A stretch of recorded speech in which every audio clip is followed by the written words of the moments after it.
Welcome, everybody. Welcome to Tabletop Bob. My name is Bob. I'll be your dungeon master for tonight. We have 5 out of 6 of the Supernatural 20 crew, my horror-themed one-shot adventure campaign. We're going to introduce everybody in just a second, but welcome back, everybody. Feels good to have everyone here. Yeah, long time no see. Yeah. Great to be back. Thanks for having us. Missed everyone. Thank you. We do still miss our wizard of the party, Dobby. Dobby will not be here tonight. I know Bear's very upset. But Bear will do everything in Dobby's name. Don't you worry, Dobby. That's right. Don't worry, Dobby. Gone, You're in but good not hands. forgotten. The group is in good hands. And this, actually, Orel was back last time, wasn't he? Yes, Orel Okay, was so back last time. we do have the fearless leader, Orel, back. Bear is going to hold Dobby's end of the deal. And we've got the rest of the crew here, Bolin, Brom, and Yagnir, played by, I guess I went out of order, but Christian, Stephanie, and Steve. All right. So, today we're playing a very special edition of Supernatural 20. I did put this, I don't know if you've seen it, but the overlay is our Supernatural. We're in our home element here. All right. Now, Stephanie and Stephanie and Michelle, you, and along with Andrew, played in a Candlekeep before. You played Book of the Raven, but that was on the Candlekeep side of things. That was like Supernatural was the visiting team, all right? We are now hosting the Candlekeep adventure here. So it feels good to be in our home stadium, so to speak. Yeah, And, absolutely. Yeah. I'm excited. And what's very special about this is that we'll be including our Supernatural 20 house rules, the way we do initiative, the way we do our sanity checks. All of that will be applying to this game because we are playing a Supernatural 20 game. For those of you watching Supernatural 20 for the first time because you came over from the Candlekeep side of things, welcome. Welcome to your second home. This is a horror-themed one-shot campaign. This is technically like episode 9 or 10 for us, if you include the other Candlekeep. And this is a horror-themed campaign where every time we play is a community-sampled one-shot. So you don't need to know much about previous episodes, although I guess I feel like I'm saying this all the time. You may, if you watch all of them, get a little extra out of this one. So we'll see. All right, so let's dive in. Are we all ready? Do it. Okay, Go. here we go. We need Stefano. I don't see him in the chat. Yeah, Stefano, where are you? I don't know. Alas, we're going to have to move on without him. All right, everybody. Candlekeep.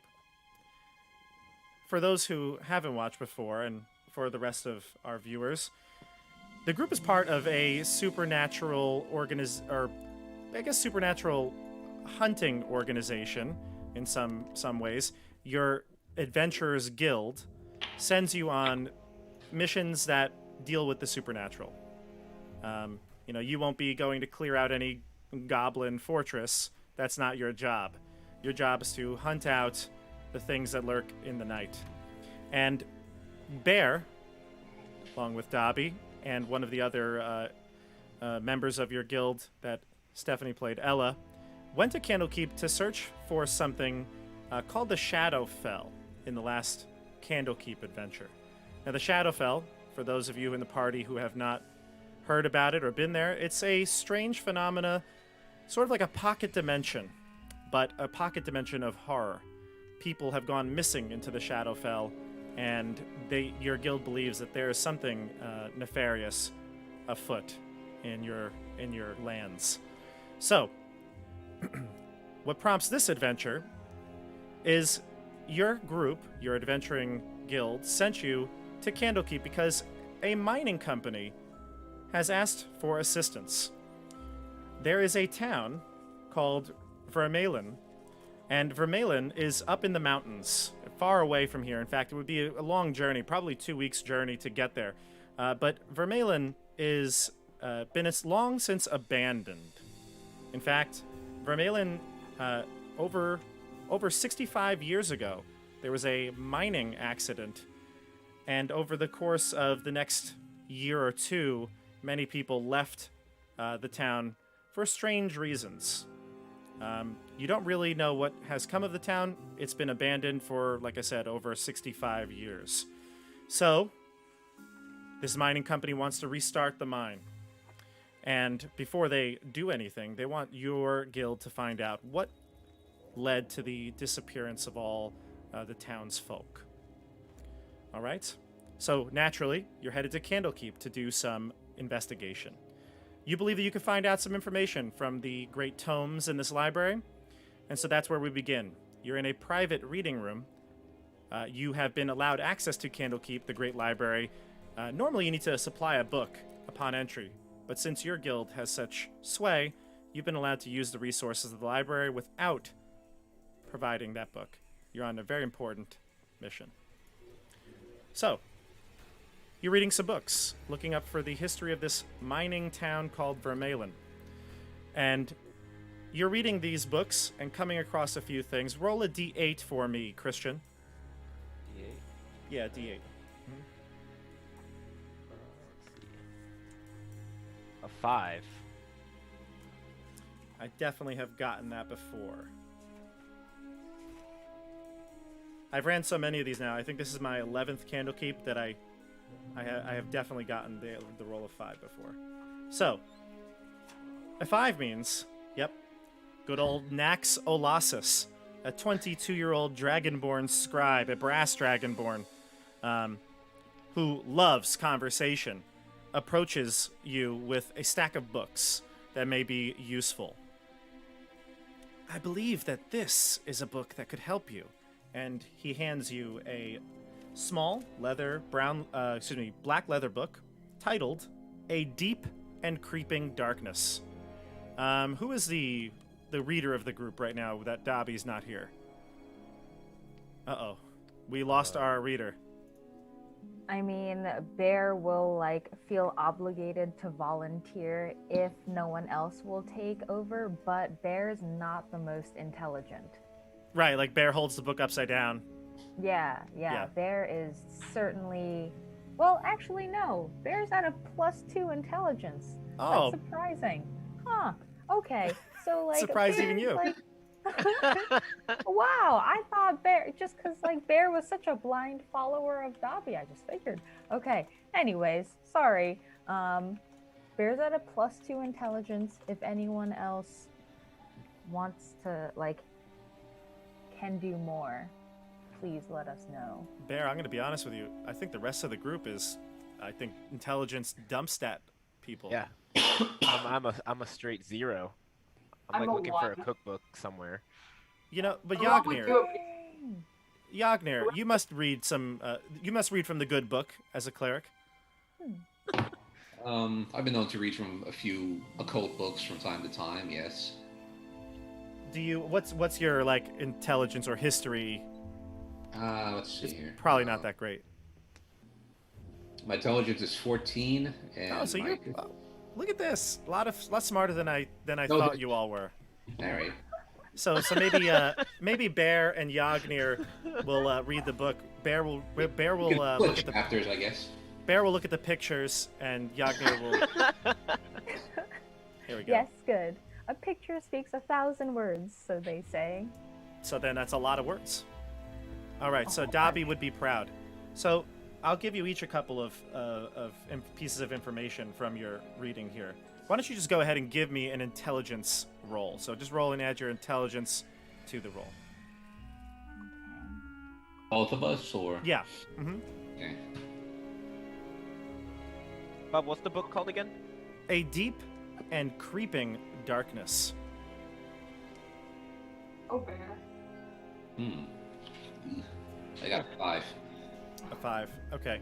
And Bear I a got 6. a 4. A 4. Okay. I tried really hard, though. That's It good. just didn't That's all work right. out. If we both read the same chapter, can we combine our intelligence Sure. and try and Aurel get muddled help through one reread. sentence, maybe? It's all about Aurel only has a repetition. +1, but he could come help if you all need help. Aurel would be happy to assist.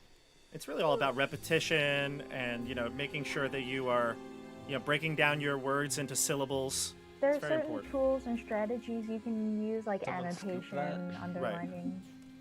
So here's what Yeah. you learn. Orel, no need to help out. It seems like they've got it. Although you wouldn't know any better. The book presents a series of vignettes. These short stories allegedly collected from those who were there in Vermaelen. The town of... Oh, let me describe... Actually, you know what? Let me pause for a second. Let me describe the book. The book is bound in black leather, embossed with a thin spine. It shows minimal signs of wear and tear, other than a few pages creased through carelessness and a spot here or there. The work is neat, though not flawless, containing notable spelling errors and ink blotches. Nax Olasis will say, "It's pretty clear that this was not the work of a professional scribe, yet I believe it discusses the mining accident you were referring to." And so after you get the book and you read it, this is what you learn. So again, the series of vignettes, survivors, traveling merchants, and residents of nearby settlements make up this tome. It's unclear whether all of the accounts are real. Some appear fictional, folklore-ish, and some attempt at history. So it's either way, the content seems to be extravagantly dramatic. And here's what you learn. So, Yagnir, you've learned that the city of Vermaelen was established after settlers found a platinum vein in the mountainside. And a booming business, both of raw ore and refined metal, was very plentiful for about a decade.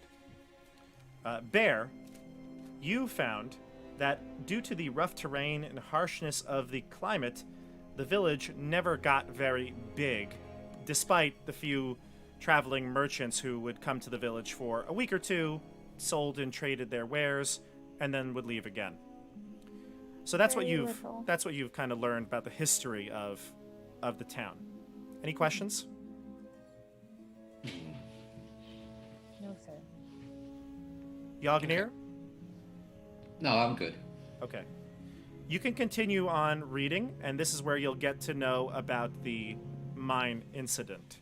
This I won't have you roll for. It's just going to be what you were looking for anyway, so you're really paying attention to it. 70 years ago, an explosion rocked the platinum mine, collapsing the tunnels and burying workers under tons of rubble. 60 miners in total were underground that day. Over 30 of them died in the initial collapse, and the instability of the tunnels made rescue slow and dangerous. In the wake of this catastrophe, another horror began to plague the citizens. A few people began to disappear, starting with some of the survivors of the mining accident. In fact, a lot of the vignettes talk about how the survivors had terrible nightmares. Yagnir, I've had a couple of the group members prepare some nightmares for this. Yagnir, can you describe the nightmare you read? The nightmare I read has to do with someone who is trapped inside of a large Colosseum type of setting, and this individual is beset on all sides by thorns and spikes and knives and scaly, spiky, demonic things. And there's he or she is being led down a path towards this great gaping maw with thousands of razor-sharp teeth, and they can't stop themselves. And the great mouth is getting bigger and bigger and bigger, and then the nightmare ends. I got like Sarlacc pit vibes there. Exactly. Terrifying. All right, good. So you read that one of the nightmares from the survivors is this toothy maw creature devouring and enlarging. Good. What about, did anybody else prepare? I forget. Did anybody say they did? Michelle, you did, right? Yeah, I had one. Oh, so this is perfect. The two readers. Perfect. Go ahead, Michelle. Okay, so I'm running and I'm stumbling through a crowd of faceless people. These people are totally silent and motionless. It feels claustrophobic, and I'm panting and sweating as I push my way forward. I think to myself, what am I running from? Looking over my shoulder, I see the silhouette of heads slowly slipping out of sight. I hear heavy thumps as bodies hit the floor, followed by the sound of sharp claws or blades, something sharp, wetly tearing through flesh. Ooh. There's a fine red mist in the air. Micro droplets of blood hover over the silent, murderous frenzy. I face forward again and redouble my efforts to push through the crowd, more frantic and less cogent this time. After what seems like an eternity, I finally reach the edge of the crowd and find a small door, set in a stone wall, covered in ivy. I pull desperately at the doorknob. It's locked. Wow. That's dark. That was awesome, Michelle. Oh, thank you. Super Yeah, it creepy. My goodness. Thank you. Yes. Just a nightmare. Hopefully not one you've had. Oh. Maybe it is. Dasha's. We would can have talk about Dasha that go later. next, but I don't know if her nightmare that she said was any good. What was your nightmare, Dasha? My nightmare. Well, I have the one I said before, but I've come up with a better one. Oh, okay. What was the one before though? Because I don't. Michelle's is. It's hard to go after that one. My nightmare was that I, or the person having the nightmare, has overslept and missed their exam, or has woken up the day after a huge deadline, such as a deadline for turning in a thesis, for example, and has not written a single word of said thesis. Bolin just shrieks in the background.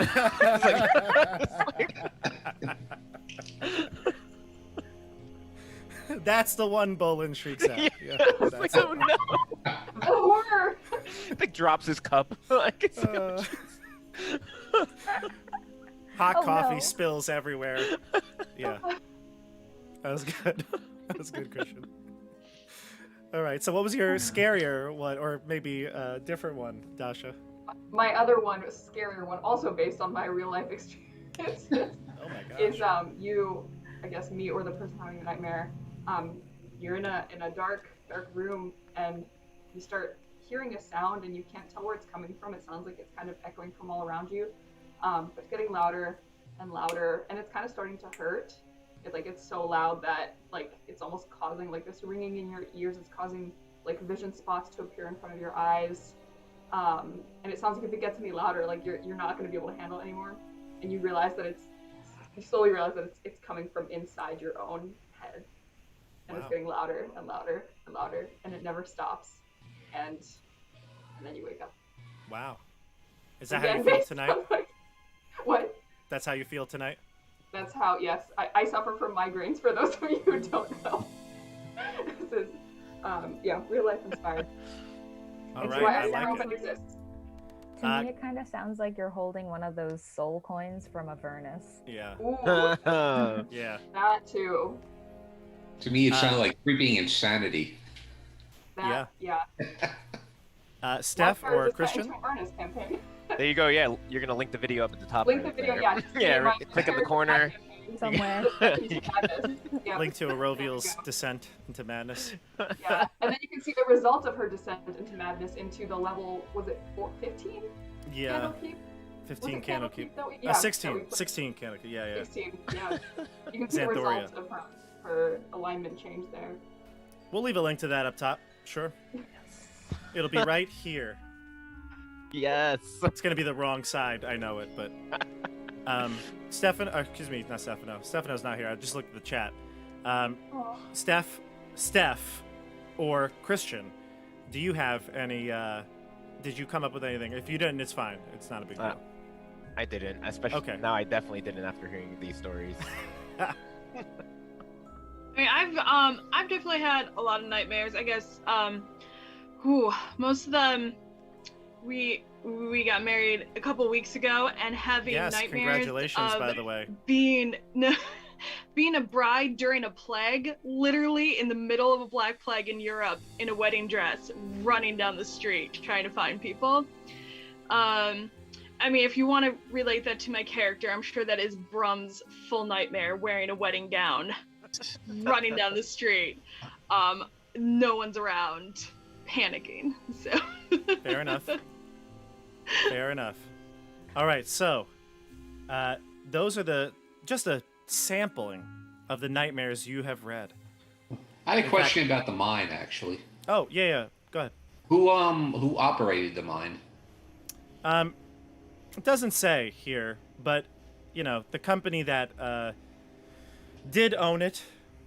Again, according to these vignettes, these secondhand accounts, the mining company was forced to close the mine, and in fact, after the unexplained disappearances that the survivors who were getting the nightmares had, other citizens began to flee the village and leave. So, after a short time, within about a year or so of the mining accident, the entire town was abandoned. All right. Mm-hmm. Okay, so no one has been willing to open the mine until recently. Again, the company that came to your adventuring guild wants to open it, and so your job is to discover more about this mine and perhaps help them ensure its safety in opening. All right, so that's what you've read. There is a rough sketched map at the back of the book. It looks like it's got a set of directions and a location to the mountain, although it does seem like it's a pretty rigorous journey.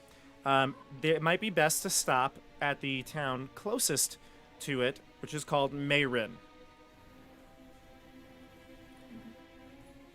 Yeah, so there we go. Nox Olasis will also suggest that if you are going up the mountain, then you may want to get gear, and Mayrin may be the best place to do so. This sort of settlement at the foot of the mountain range. Do we know much Bear is about really Mayrin? pumped. Oh, sorry. Sorry, go ahead, Michelle. Bear is really pumped about stocking up on mountaineering gear. This is really exciting for Bear. Right, as a Deep gnome, he's like Yep. in his element. Sure. Yeah. Does Nox know anything about the town of Mayrin that he could tell us that would be helpful? Nox will tell you that the only thing he has read in preparation for you coming to the Candlekeep was that the many of the settlers from Vermaelen moved to Mayrin because of its proximity. So we may be able to speak to some people from the original town. It's possible. That was 70 years ago. But it is possible. Oh, okay. So descendants. Possible. Descendants. Do we know what deities they worship up there? There's no information about it. I would assume, like every good person in our campaign, Paylor. Is there like an approximate size to this town? Like, is it a really tiny town? Or is it Tiny, yeah. Mhm. Tiny. Yep. Both towns are on the small side, although Mayrin is probably a tad bigger because it's not in the mountain itself. Yeah. Okay, so Nax Olasis, I'm getting his name mixed up, the vowels. Nax Olasis is going to suggest that you stay as long as you like, but they can give you some supplies for your journey to Mayrin. Is there any other things you would want to ask or look for?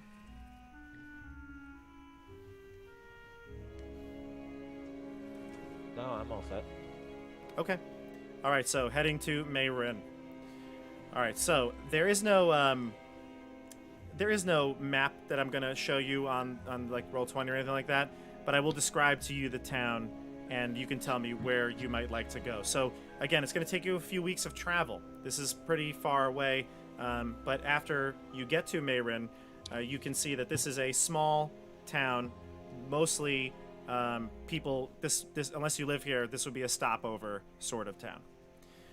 Nestled at the foot of the mountain range, the town of Mayrin is the last bastion of civilization before the inhospitable climates of the peaks.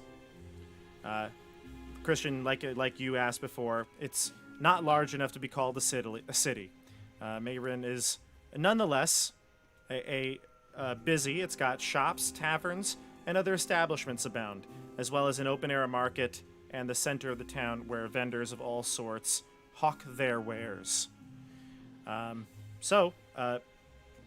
You may decide what you would like to do. Again, there's plenty of shopping. There is an inn in the town, and a central market. So where would you like to go? Who's the law up here? They would have their own, probably their own sort of, I wouldn't even call it a militia, probably just a volunteer group. Would there be any temple? Or like Definitely. Yeah, there'd be a temple, yeah. That's where Aurel might go. Okay. So you head to the temple. We'll just say that it is a temple of Pelor to make things easier for Aurel. Aurel, you walk into this. It's a small temple because it is a small town. In fact, you might have missed it. It doesn't look like a traditional temple of Pelor, but nonetheless, you walk in, and there would be probably a priest and an acolyte in the temple. So Aurel will introduce himself. I don't know if he'll reveal that he is the Blessed of Pelor, but he will say that he is a paladin of Pelor, and let them know that he's part of a group traveling up to the old mining town of Vermaelen, and ask if there's any maybe more books that the temple may have, or sources, or documents that may have to do with what happened up there. Sure. So you head to the temple and you walk in, and you ask all these of the priests, but before you say anything, once you say that you are a fellow worshiper of Pelor, the priest, Father Jonas, and he gives you a very large hug. Big man, balding, but lots of scruff around his beard. It's wonderful to have another believer in the town. Now you say Vermaelen. Where is that? Vermaelen up the mountain from here, from what I understand. The old mining town. Oh, I think I remember something of that. Didn't know that anyone actually went there. It's an abandoned town, right? I remember hearing stories about it when I was a kid. Abandoned, but maybe not for much longer. That's part of our job. We're trying to examine exactly what happened so that it may become a functioning mine again. You don't say. Well, to be honest, I don't think many people here would know even where to go. It's been so long since any of these people here have been there. Who was alive then? He seems to be like thinking, kind of stroking his chin. Wait. Lucas. Yes, you got to talk to Lucas. He's the tavern keeper at the Bored Weasel. Right. Yes, Lucas. I believe he's an old bugger. He might have been alive when that mine went down, if I'm not mistaken. I wasn't sure if he was in it. Oh, no, I can't remember. Yeah, he might have been in that mine or something like that. Wow. He doesn't talk about it, but... Well, this is truly helpful information, Father. Thank you. Of course, brother. All right. Unless there's anything else you can tell me, I might go rejoin the party and let them know we need to talk to Lucas at the end. He'll give you a little blessing of Pelor. You know, he'll draw a sun. Little sun rays. Smiley face on the inside. I like to draw sunglasses, like shades. On your suns? Yeah, but then it's like, why does the sun need sunglasses? Yeah. But Meh. Aurel will thank Father Jonas for the blessing and will bow deeply before he leaves. Sure. So you exit the temple and you regroup with everybody. What do you tell them? I tell them that this seems to be a good place. They worship my god here, and the Father Jonas, the priest, was very, very helpful. He said we need to speak with Lucas at the tavern, and he seems to imply that Lucas may have not only been around at the time of the explosion, but may have actually been in the mine. So I recommend we go to the tavern. Aurel I feel like he was a little bit apprehensive going into this, but now that he's gotten like blessed by the priest, he's a little bit more confident and like not cocky, but he feels like he's got some people here that he's got the faith. Yeah, he's got the faith, exactly. He's been #blessed. #blessed. All right. Does that sound like a fine proposal to everybody? Plus, Sure. You've traveled for 2 weeks. You probably want a good meal. Well, Bear also, maybe like I can do this later, but Bear very much wants to go shopping. I was gonna go shopping as well. Why don't we do this then? Why don't we split the group? Because that's the best thing about D&D. We'll have anybody that wants to go to the market can go to the market and investigate there. And Aurel and anybody who would like to go to the tavern and get a meal can go there. Who wants to go where? I'll go to the Okay. tavern. Okay, so Bear, Market, Yognir, Tavern, Aurel, Tavern. Steph? Brum doesn't need anything besides his fists, and there's probably beer at the tavern, so we will be going that way. I was gonna say, So, Rummy Bolin, was you wanna go with fucking Bear? hates. Yeah, I'm gonna go to the market. Okay. Bolin and Bear will bowl over to the marketplace, and Yognir, Brahm, and Aurel to the tavern. Here we go. We'll go to the market first. Okay. All right. So the marketplace. The marketplace is bustling at this time of day.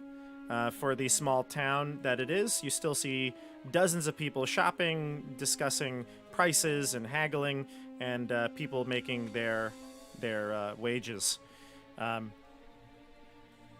One of the stands really stands out to you, Bear and Bolin. The florist. You can see that the flowers at this florist shop are stunning, absolutely stunning. No doubt the owner takes great care in his work, and you're interested to see more about these flowers. Probably the most bright and vivid of the stands. Okay. There are just a couple other things. There are other things though to see. It's a 3-road kind of junction of an intersection. There's jewelers, there's bakers, farmers, and even occasional alchemists that frequent it. So there might be one there too. Okay. Are there any like jacket shops where I can get the group jackets for their trip up the mountain? A clothier? Yeah. Sure. Yes. Yeah, there'll be a place where you can also buy gear and stuff like that because it is a mountain town. So you could definitely get gear at that clothier. We Okay. should Wanna get check out matching the gear jackets, shop? like a logo. Yeah, I'm getting everyone matching jackets, and I'm like holding up the jackets Sure. to Bear to try to get Aurel's size, and I'm like, yeah, I think this will work, something like that. to Bear. Yeah. Yeah. I'm like trying to be a mannequin, like holding myself out, but I'm just a very little gnome, so I don't know how well that's working out. Might need to get a little hem done. Yeah. Steph could help you out. Yeah, a little hemming, a little hawing. So that's fine, Christian. If you want to buy stuff, you can. I'm gonna say that any climbing gear, if you want to get like a whole a kit, it would you probably have to pay something like, I don't know, 3 gold for like Okay. pitons, rope, things like that, as well as like the spiked shoes. Yep. If you wanted to get that, it would be I'm gonna 3 get that gold per for- set. Yeah, I'm gonna get that If you're for just looking everyone. for jackets, I'd say a good winter jacket could be maybe a gold separately. Wow, what a deal. All right. Okay. Everyone's getting jackets. Maybe 2 pairs of socks for each person. Ooh. No, I mean There you go. clearly I'm rolling in money at this point. Boots too? They're Gucci Yeah. jackets. I'll Michelle, take where do you want to go? 6 socks, please. Okay, so if you have gear, then I mean, Bear really wants to get gear, but also Bear is just like so entranced by the color of these flowers. Oh, and like as if like a moth drawn to light, Bear just Bear, just watch goes out. to the florist. So All right, I'm so heading over to the florist. Sure. So you head up to the florist stand and you see the proprietor of the stand. You see a half elf, a non-binary half elf. They go by the name Astra, and that's how they introduce themselves to you. What can I do for you, Bear? I assume you tell your name as well. Hello, I am Bear. It is an honor to meet you, Astra. I'll show you a picture of Astra. Can I Should be- wander over there too after I purchase all my bags? I kind of see Yeah. Bear over there, and Did the picture come up for all of you? yes. Okay, great. So I'm putting it on the screen for the viewers too. This is Astra. So like they say, oh, delighted to see you and your friend shopping at my flower stand. Is there any specific that you were looking for? Perhaps a lovely date. What's a flower that people buy other than roses? Daisies? Lilies? People buy these things? Tulips. Petunias. What would they be holding right now in that picture? Maybe like an Africa violet? Sure. Sunflower. Yeah. I don't know where Africa is in Greyhawk, but it is definitely that. It's definitely that. So they offer the flower to you to smell. Well, thank you kindly. Unfortunately, I don't have a sense of smell, so That's I right. don't Oh my really- gosh, that's right. I forgot. So I don't really, well, it's very pretty, thank you. And then I hand it back and I say, can I look at all the other super pretty flowers? Do you have a favorite flower? And then I just kind of look at it. I'm like really excited and like I want to learn about these flowers.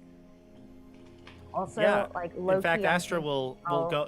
You can tell right away that Astra loves to talk, and as soon as you ask a question about flowers, they will go on and on about like the species, the specific types, and all of the ones that they have available here. Nonstop, actually. You'll have to interject to get any word in. Wow. Well, then I will go up to Astra and I will ask them, do you have a favorite flower? Answer in one single sentence. People are like flowers. Some grow best when left alone, others must be carefully cultivated, and some need to be pruned back lest they overtake the garden. He's not wrong, Bear. So, Speaking in riddles. Heck. I'm gonna ask him if there's any flowers from Vermaelen. Vermaelen? Yeah, Vermaelen. I wrote that wrong. Yeah, that's okay. Vermaelen. I should give you Vermaelen. the spelling of it. Vermaillon. It might be pronounced. I might be pronouncing it wrong. I don't know if there's no pronunciation guide. I wrote it with an F for some reason. Vermaelen. Yeah. Can I ask him if there's any flowers that are native to that area or native to the mountain? They kind of perk up when you say the town's name. Oh. You can see that Astra's a half elf, so it may be unclear as to how old they are, but you can see that Astra's cloudy blue eyes kind of are streaked with white, and so that might indicate a little bit of age. And they say, well, I grew up in Vermaelen. I don't know how you've heard of it. In fact, almost everyone here in Mayrin has forgotten it already. Well, what if it were to come back? Well, that would be something, but I don't think it should. Well, why not? Well, when I was a child, I have hazy memories of the time because I was so young, but there was a disaster in the mines. Terrible disaster. Many people died, and my family fled the village. My mother began to experience terrible nightmares. We've heard about these nightmares. There was an explosion and people were trapped, and then they went missing. Oh, you've seemed to have done your research. Yes, it was a sad event for sure. The town was abandoned in just a little over a year. We left far before the worst of it. I'm gonna tell him we were sent to investigate the town and potentially open it back up. Is that something we should be concerned about? Well, I do hope that everything is done with, and the people that start that mine are a bit safer with the way that they conduct their business. But that is, I guess, a positive thing to hear. Yes. And gossip nourishes me like the spring rain. I swear that's what it says right here in the book. I can only imagine I'm like picking up a bunch of flowers as I'm talking to him, not even realizing it, and I just have like so much flowers, just Yeah. like. They seem to be like really philosophical, I guess is the word. Any other questions for Astra? I guess any tips to make we're traveling there soon. Anything you think? We Yes, need Astra anything? can give you a little bit more clarity on your map, because your map is a sketch, and so I guess at that point they can make sure that you know where you're going. You won't get lost, and you being a ranger yourself, you would be able to navigate it without even having to make a check. Cool. All right. Good job. Then I thank him and I give him some money for all these flowers that I'm now holding. I don't know what to do with them, so I feel awkward putting them back. Well, So a bear seemed to take all the flowers that they suggested, and so now you had to pay for all those flowers. How much for all these flowers? That's true. Wow, How some much money- Gucci jackets and boots and flowers. Yeah. You're like, Yeah, this of you, man. you're really Like, oh. spoiling the group here. Just like Aurel's gonna kill us, Bear. It'll be fine. Everything's okay. I don't think Brom wants flowers. No, all of these are for Dobby.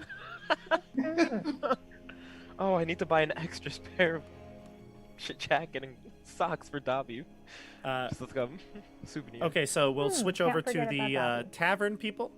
Tavern people, that would be Brom, Yagnir, and Aurel.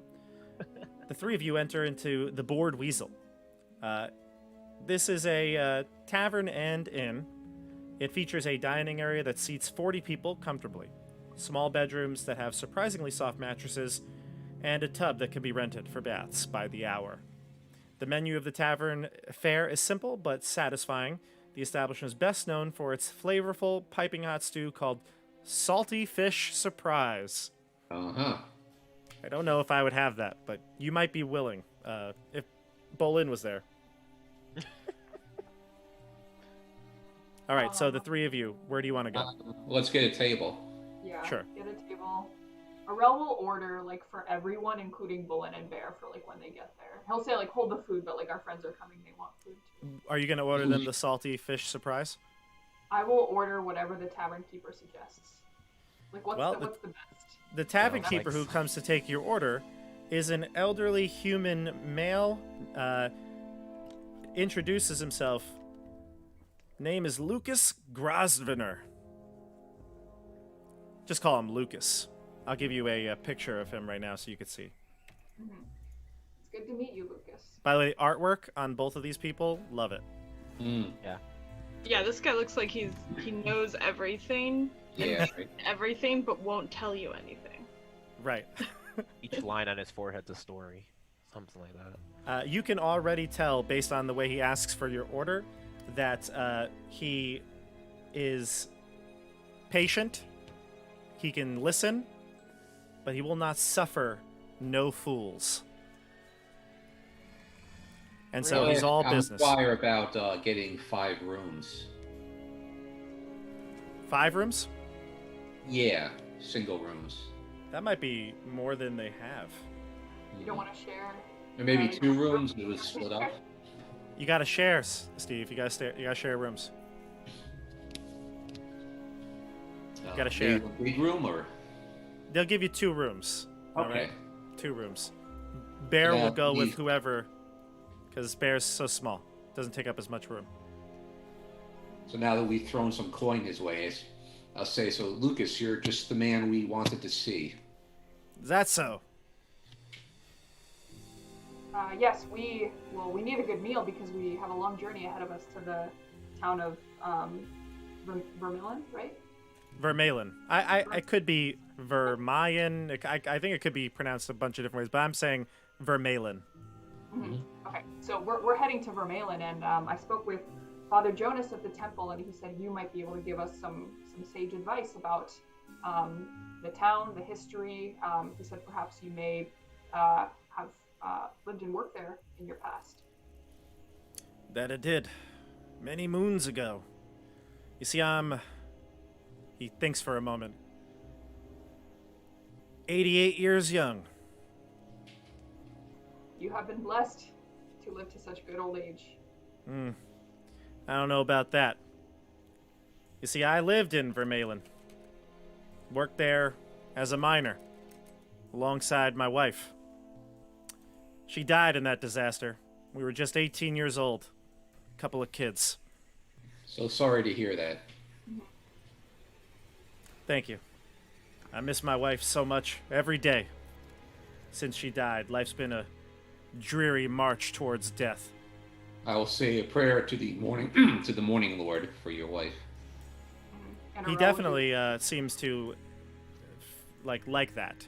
He seems to be a little surprised that you were able to comfort him so quickly. Do you know what happened back then? How that disaster came to be? Mining accident, explosives went off, took too much of the ceiling, collapsed.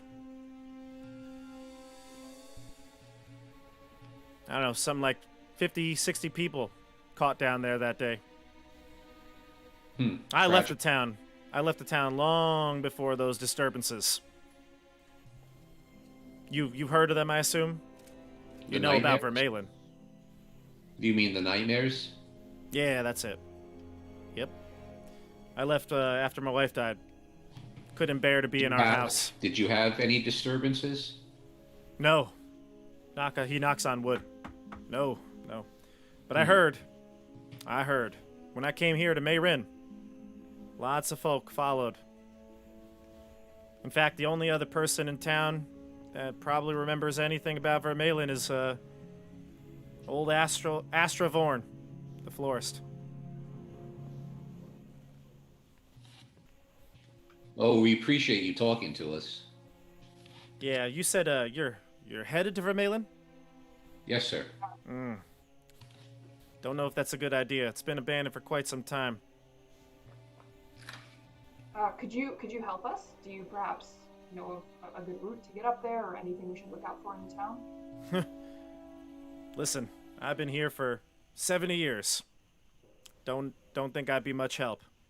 But if you're really still itching to go, you think you could do a favor for me? Of course. Sure. What's your favor? It's silly. No, isn't- please. Well, I guess it's no harm. If you're going anyway. We're going. I can't bring myself to go back there. But before I left, I forgot. I left my wife and I used to leave each other gifts. The old oak tree in the center of town. Mm-hmm. I left her a locket. I'd really like to have that back. Well, we'll definitely look for it there. Would mean a lot to me. If we find it, we'll bring it back to you. I'd let you stay here, free of charge. Oh, that's very generous of you. Well, I I'll think we get can that. look for that locket. Thank you kindly. I'll get you that fish surprise now. Thank you. All right. So Lucas heads off. He goes into the kitchen, and Bolin and Bear enter into the tavern. All right, group, discuss. They ended Guys! with a ton of flowers. Guys, look at all this stuff. Hmm. It's like plopped it on the table. I'm like, Where I all was right, What Brom, do these smell here like? we go. I Hmm. give Brom his nice jacket. I went ahead and cut the sleeves for you so that your muscles can be free of that. Orel, here you go. Got you nice socks, sunshine on it, all around, on there. You know, got everyone all these flowers. You know, I'm just like totally ignoring the fact that we met this guy who had information yet, because I'm just Did like you, too busy passing out. Did you cut holes in the hood and the back for my tail and my head? Yes. Oh, that's very kind of you. We got that specially made. It was a rush order, but they got it done. Nice. Got it done in time.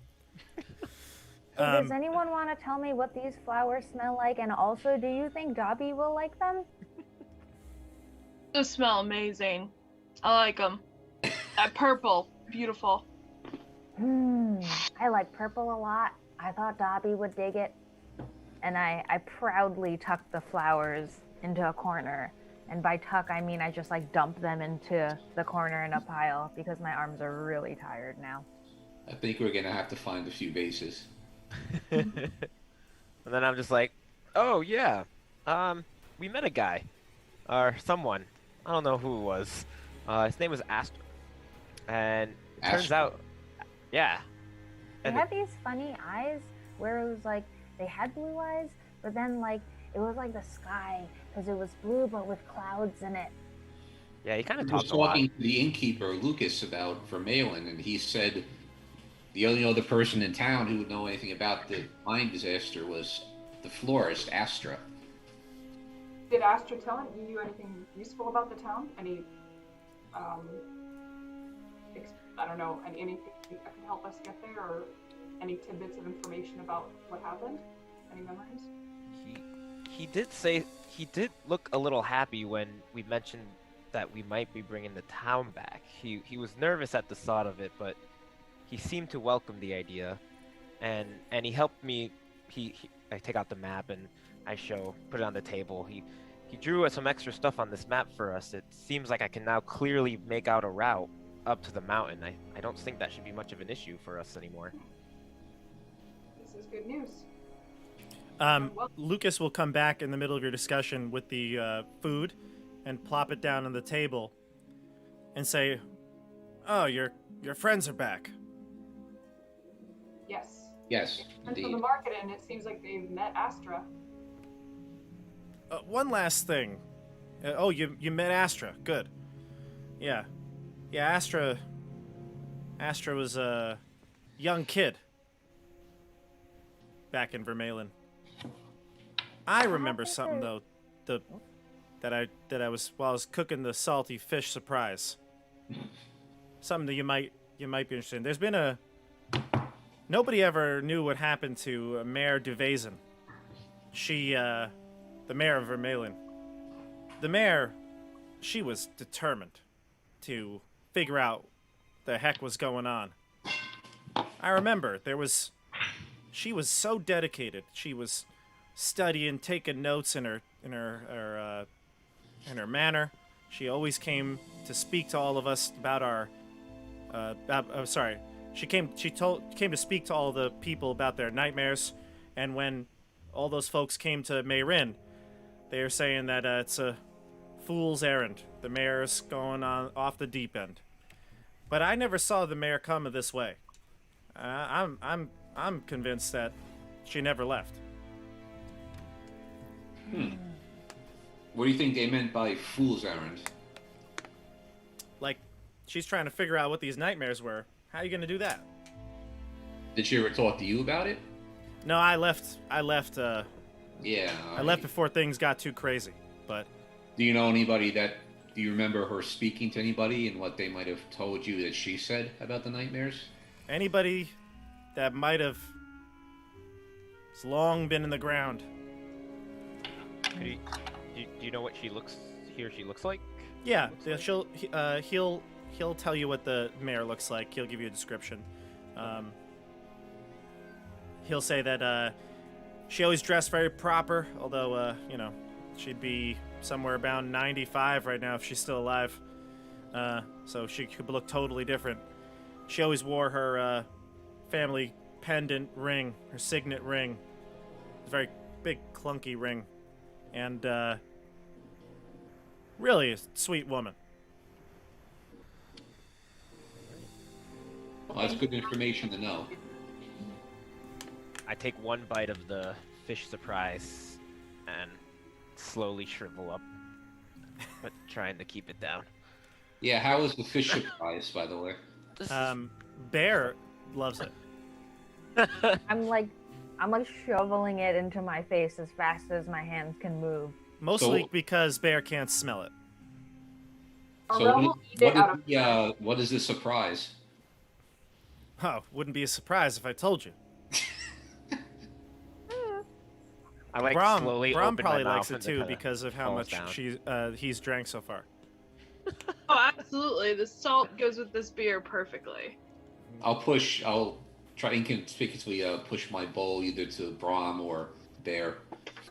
Aurel will That eat way his for me is entire possible. thing just out of courtesy to Lucas, but he doesn't necessarily enjoy it. No, I I- could imagine.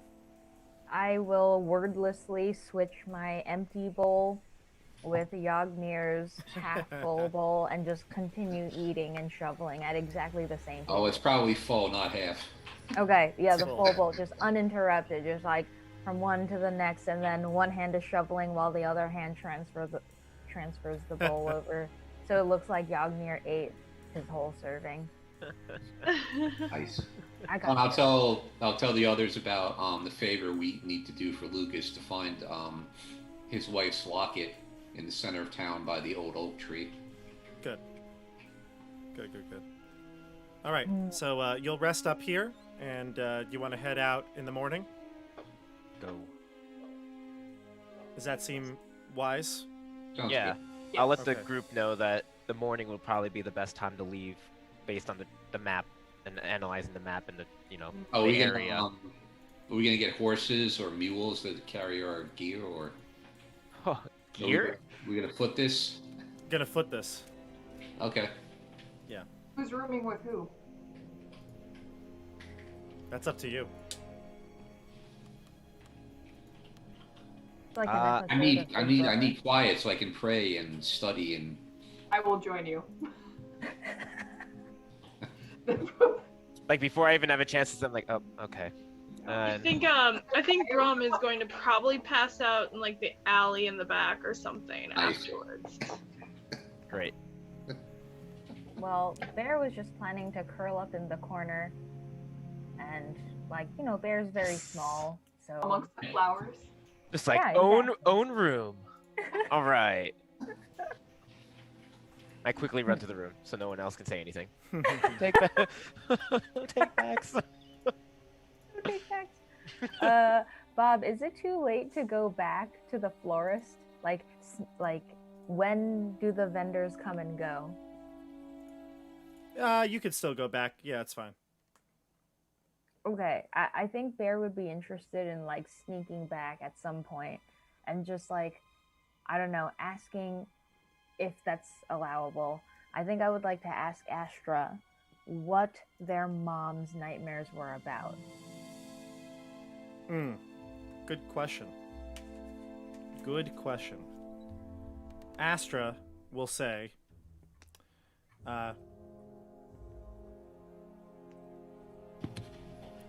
that since they were such a young child when their family left Vermaelen, my knowledge of the Forgotten Village is clouded by time. And in fact, even my memories are hazy at best. I remember the disaster, I remember the conversations that I overheard from the adults in my household. They always talked in hushed whispers. So I'm afraid I cannot tell you. You never overheard anything those sneaky adults were talking about? No. All I know is that she would wake up in the middle of the night screaming in a cold sweat. We'd all be woken up in the house. sounds rough. Did she keep a journal or anything like that? That you know? No. No. In fact, she didn't know how to write. Oh. Yeah, it makes sense that she wouldn't have a journal then. Here, take this lily, and Astra places it in your hair. I am enchanted, and my eyes grow like huge and sparkly like anime, and I say, "Thank you so much." and then I just like back away slowly, and then at a certain distance I just like spin around real fast and run back to the rest of the group. Good. You got your flower. Thank you. All right. Bonus flower. All right, so you rest up. Bolin gets his room of choice. Bear rooms with the group that will allow Bear to do that. And you head out in the morning. The trip to Vermaelen is going to take you probably a good 8-hour journey through the mountainside. But it's no trouble navigating through because of the map and Bolin's expertise in navigating. You come upon the town. I'm going to describe to you what you see as you approach, and I'm going to switch over the music here. Okay. All right, so Vermaelen, the village, as you approach, and you can see the map, right? By the way. Yeah. Okay, good. So the town of Vermaelen is here. You are approaching from, I guess, the south. Yeah, the south. Yeah, it makes sense. You're approaching from the south. The village is eerily quiet. Plants and wildlife have overtaken the crumbling houses. Leafless vines climb rotting walls. Birds and other small creatures nest in exposed rafters, and gnarled trees protrude from the fallen roofs of a few buildings. The overcast sky adds an air of oppression to the scene, seeming to envelop the village. All right, now, on the map, just because, I don't want to send you on wild goose chases here, there are a couple of places that you can see that are of interest that kind of stick out to you. So let's point those out, and then maybe that will guide where you'd like to go. Does that sound good? Mm-hmm. Okay. I'm actually going to make it visible. I'm going to put these points on the map. All right. So I'll do the first one here.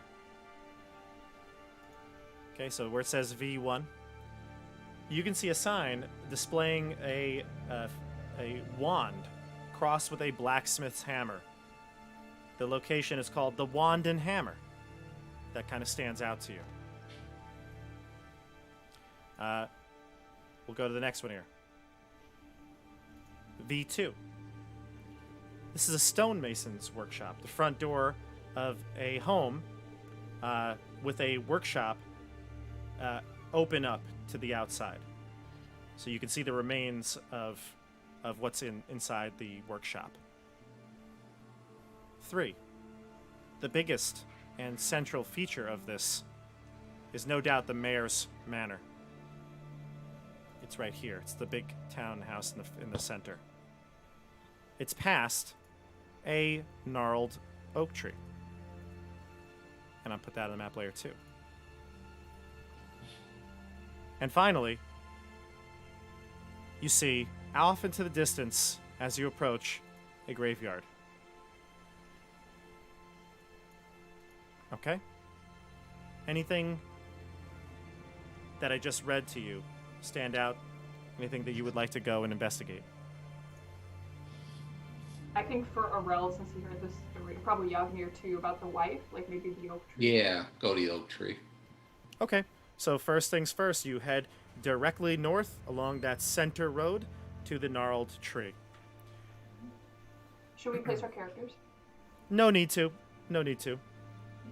This is more of like a visual, so you can decide where to go. Do we need to do this stealthily just in case? Like, do we? That's get up that... to you. That is up to you. Yes. I And I think do Aurel like- would be pretty quiet just because he feels like this is not a great, like, not like a cursed place, but like a lot of death happened here, and he's not going to be like jolly, like strolling down the pathway. He's probably walking very like subdued. I mean, do we hear any? So a lot of animal noises. Is it very quiet around here? Or? Oh, it's eerily quiet. You don't hear anything. What time of day is it? Well, I guess if you left in the morning, it would be late afternoon. Okay. Yeah. All right. Then, I mean, do we want to do like a group stealth check just to be safe? That's up to okay. you. Sounds good. Is that okay, Bob? Yeah. Let's do that.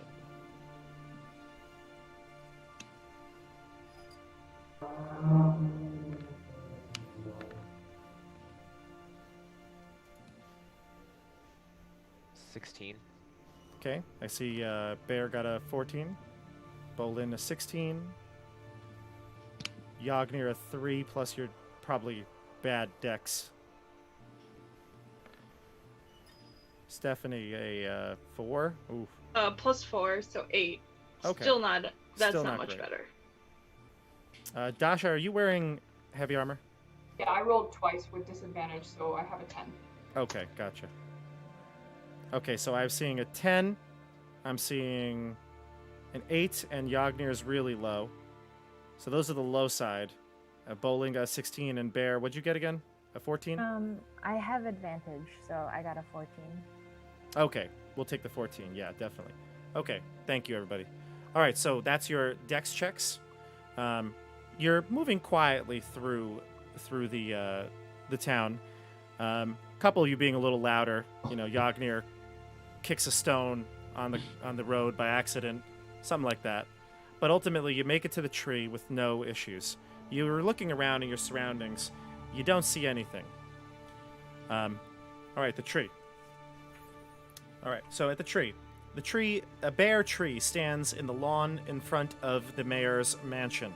On the west side of the tree is a hollowed knot about 5 feet off the ground.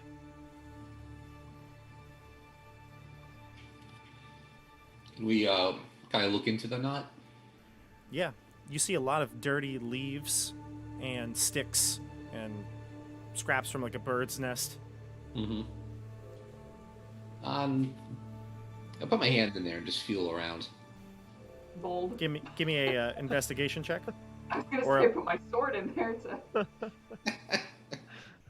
Alright, good luck. A tiefling has no fear. True. Give me a either a perception or investigation check. I'll accept either one. I- It's like, oh man, he's gonna break his jacket.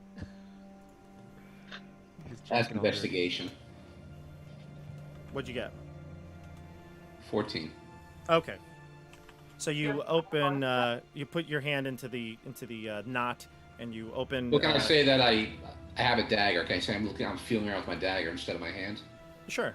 Yeah, you feel Wait, around with your yeah. dagger. You kind of rake out some of the leaves and the other remnants, and eventually you fish around and feel for a locket, and you do find it. Okay. This thumb-sized platinum oval pendant, threaded on a chain, inscribed with "For Lorna Forever," in careful script. Okay, I'll put it in my pocket. Okay. All right, so you found the locket, the pendant, and now where to, or what do you want to do? Can we go to the mayor's house, you think? That would be a good idea. You are close to it. It's a shame. There is a really cool piece of art here in the book, and I cannot find it on Roll20 to show you. Is it up the mansion? Yeah, unfortunately, I have a hard time finding the artwork. I don't know why. I can't find it sometimes. Let's see here. Maybe I can find it here. Were we ever given the name of the mayor? Duvazen. Mayor Okay. Duvazen.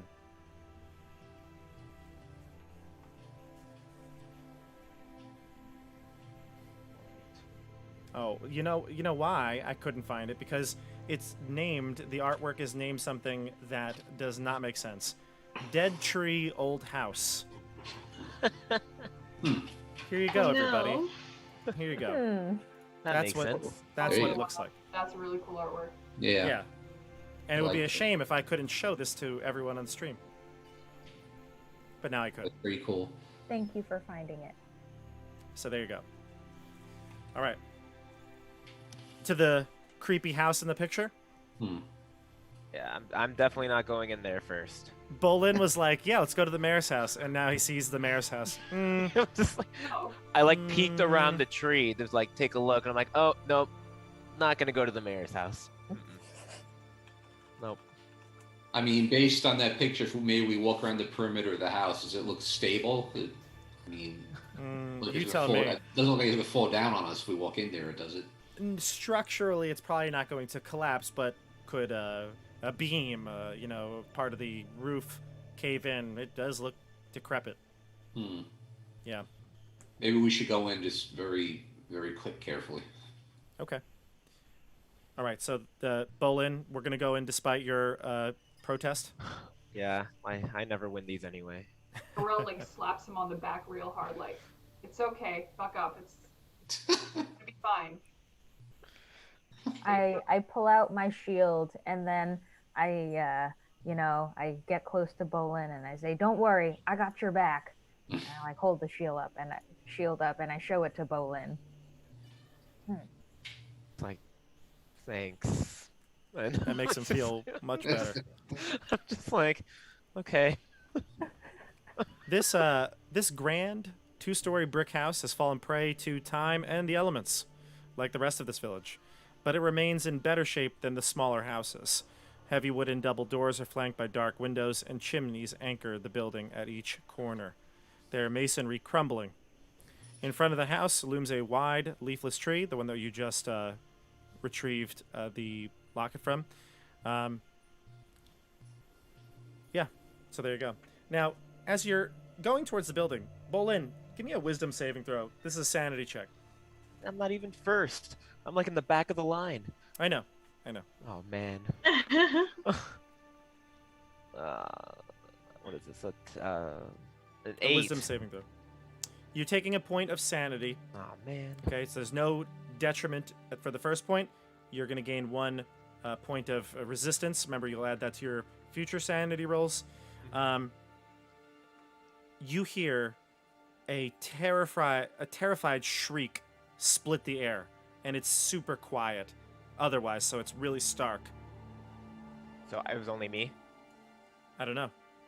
I'm gonna like immediately like turn around and like draw an arrow, as if like I feel like that would be my first reaction, and I'm just like scanning around, kind of like definitely just freaked out for a second. Yeah, Brahm, you're probably next to Bolin. You see him draw his bow.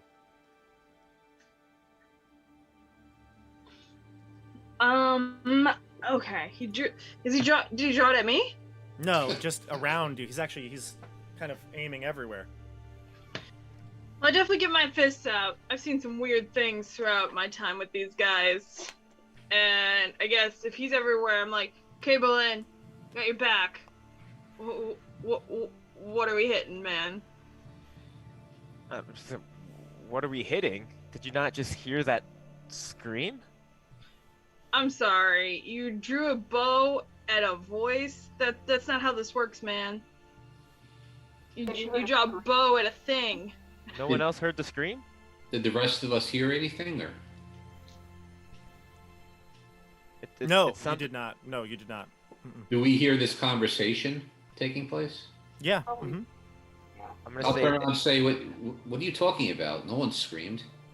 yeah, it sounded like the scream I made when Aurel told the nightmare, but much worse. It was like a high-pitched scream. I'll say, So- there's no scream, Bolin. Yeah. I think, man, remember that time that there was a noise and yeah, and nothing happened. You're cool. I may still be drunk from last night. I don't know at this Yeah, I was point. gonna say, how drunk is Broom right now? The only thing keeping her alive right now. In Or real maybe- life, Stephanie is very tired, and when she gets tired, she gets very drunk-like. So I apologize. So very in character right now. But yeah, man. I mean, dude, I didn't hear anything, but I mean, I got your back, and I probably like pat your back a little too hard. I'm gonna be like, Dobby, did you hear? And then realize Dobby's not here and kind of get sad again, and then like he would have heard it. Oh And boy, and you it's think like- Dobby's here. This is worse than I thought. This is not good, man. I still have my bow out. Like I'm still like, I feel like I'm like frozen at this point. That would have really spooked me. I feel like, Oh, just hearing totally. the scream and then having no one else like validate that. Like, I'm. That's why you definitely lost spooked. sanity. Yeah. Yeah. I'm moping in the corner, and I miss Dobby. It's harder now that I've heard See his the- name. Ro will see the party kind of starting to like fall apart a little bit, so he's gonna try to rally everyone and be like, you know, get yourselves together. We have a mission to complete. Don't lose focus. I'll tell Bear, cheer up. Think about your flowers that are waiting for you back in the inn. I'm just gonna go to Aurel and be like, did you really not hear the scream? I did not hear a scream, but I wouldn't be surprised if there are dark things lurking here, so be on alert and let us know if you hear anything else. Okay. I put you on the map with the house, so you can approach the front door as you would like, or however you want to approach the home as you would like. Should we have vision? It's pretty dark. Oh, you don't have vision? I don't. I have like, I can see all of us, but I can't see anything else. Oh, Hmm. correct. Yeah, because you do. Yeah, actually, it's it not dark? dark yet, so let me give you more light.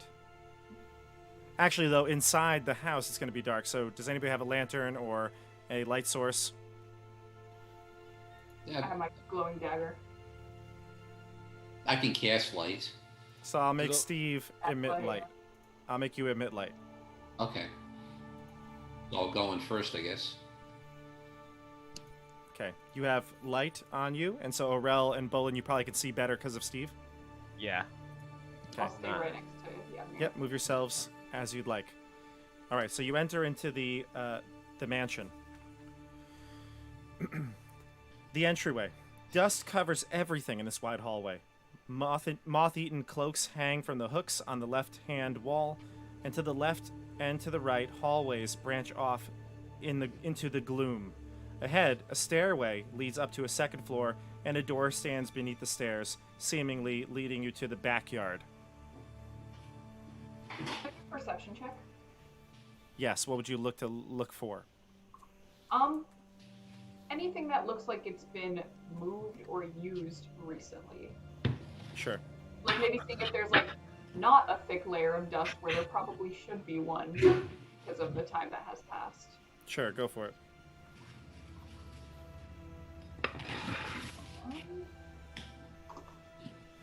That is a 14. No, in fact, it looks like no one has been here for quite some time. Perhaps decades. I'll let the group know. Sure. All right. Move your tokens. Tell me where you want to go. We could go around the table. That was Dasha kind of making a decision of something, so we can go to Steph, Michelle, Christian, Steve.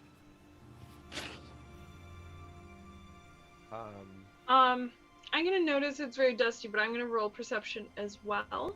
Okay. And I'm specifically looking to see if there was. Oh, I didn't see anything.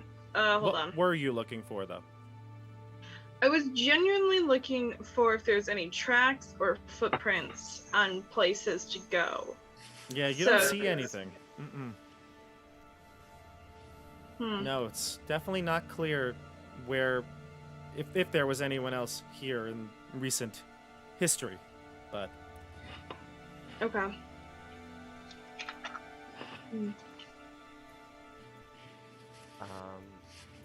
I don't know if this would be a roll, but I was curious if I could roll, maybe for role-playing purposes, roll to see if I, like, calm down a bit. no, you cannot. You can roleplay that, though, like breathing techniques. Okay, yeah, so that's what I'm doing. I'm kind of just like finally coming down. Like, I'm, confused at first, but it seems like I've been kind of been putting it back together. You've where- centered yourself. Yeah. Okay. Michelle, what would you like to do? Well, now that I see that Bolin is kind of okay, I can turn my attention to like the rest of the place, and I'm curious about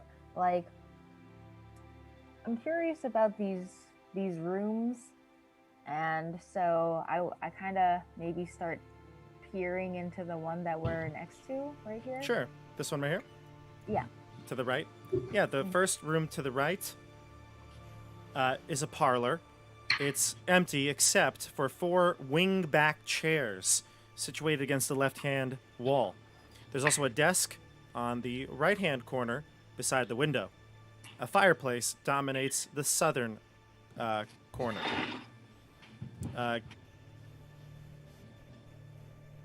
Yeah. Mm-hmm.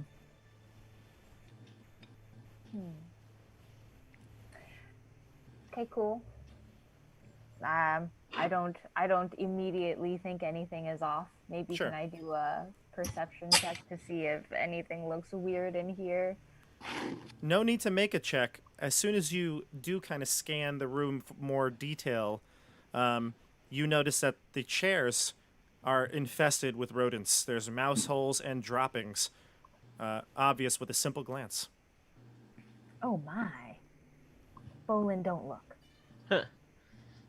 Why did it have to be rats? One step ahead. All right. Oh my. Where to next? Guys, I don't know if you want to see this. Maybe we should just go to another room and leave these chairs alone. They're full of rats. I'd like to go into that room and just investigate it. Sure. Yeah. You I can did not see wanna that do this that. is. You don't want to do that? By the way, Bolin, in the chat, people are wondering, I'm wondering now, is your name from Avatar: The Last Airbender? It is. It Oh. is. It's from The Legend of Korra. Okay. He's one of the I'm not a big characters on there. Avatar person, so I didn't recognize the name, but looks like someone in the chat did. Melody. Yeah. Thank you, Melody. Oh, nice eye. Yeah, I'm rewatching all the shows again and reading the comics. So I'm deep in it right now. Oh, okay. Awesome. Very nice. All right, so Steve, you look in and you see that the desk that's right there. You stepped into the room. The desk looks like it has quite a bit of blank pieces of parchment, quill, and ink that's well dried up by the time you've been there.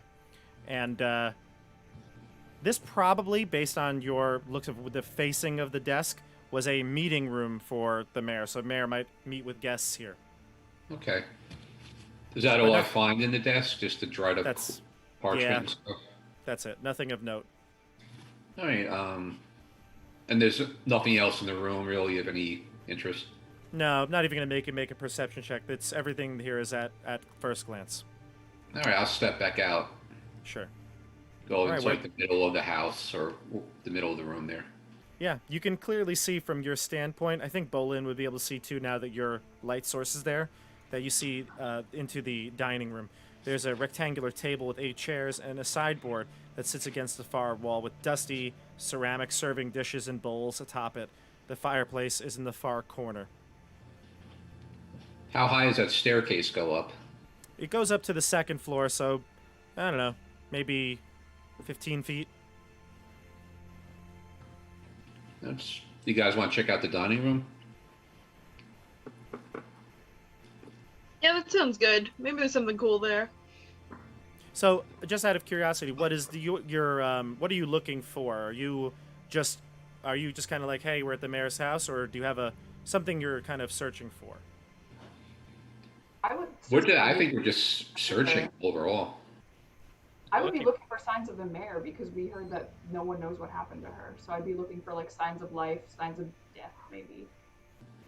Okay, you definitely don't see any of that here. It looks like it's completely abandoned. Or maybe some type of paperwork or something, something official. Okay, I see what you're saying. Okay, so like some sort of notes. Just investigating overall, just to see what's up, what's here. I mean, Okay, good. So the kitchen, you look into the kitchen, and with more detail, you can see that the food, there was no food, although it does look like perhaps they were setting up for some sort of a dinner. Whenever this was set, many years ago. There's a couple of other rooms here. Bolin, you can kind of see into the room here to the northwest. The room there is some sort of a meeting room. It's a round table with 4 chairs that stands in the center. There's windows that look out into the backyard. You can see out. It's very overgrown, greenery.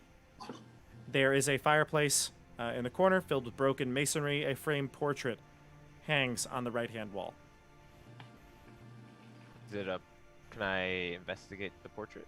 Yes, and you can see based on Lucas's description, it is Mayor Lay Duvaison, a dark-skinned woman who is dressed in a cream-colored frock with a pale green. A pale green. I don't know this word actually. Maybe somebody can help me. Cravat. That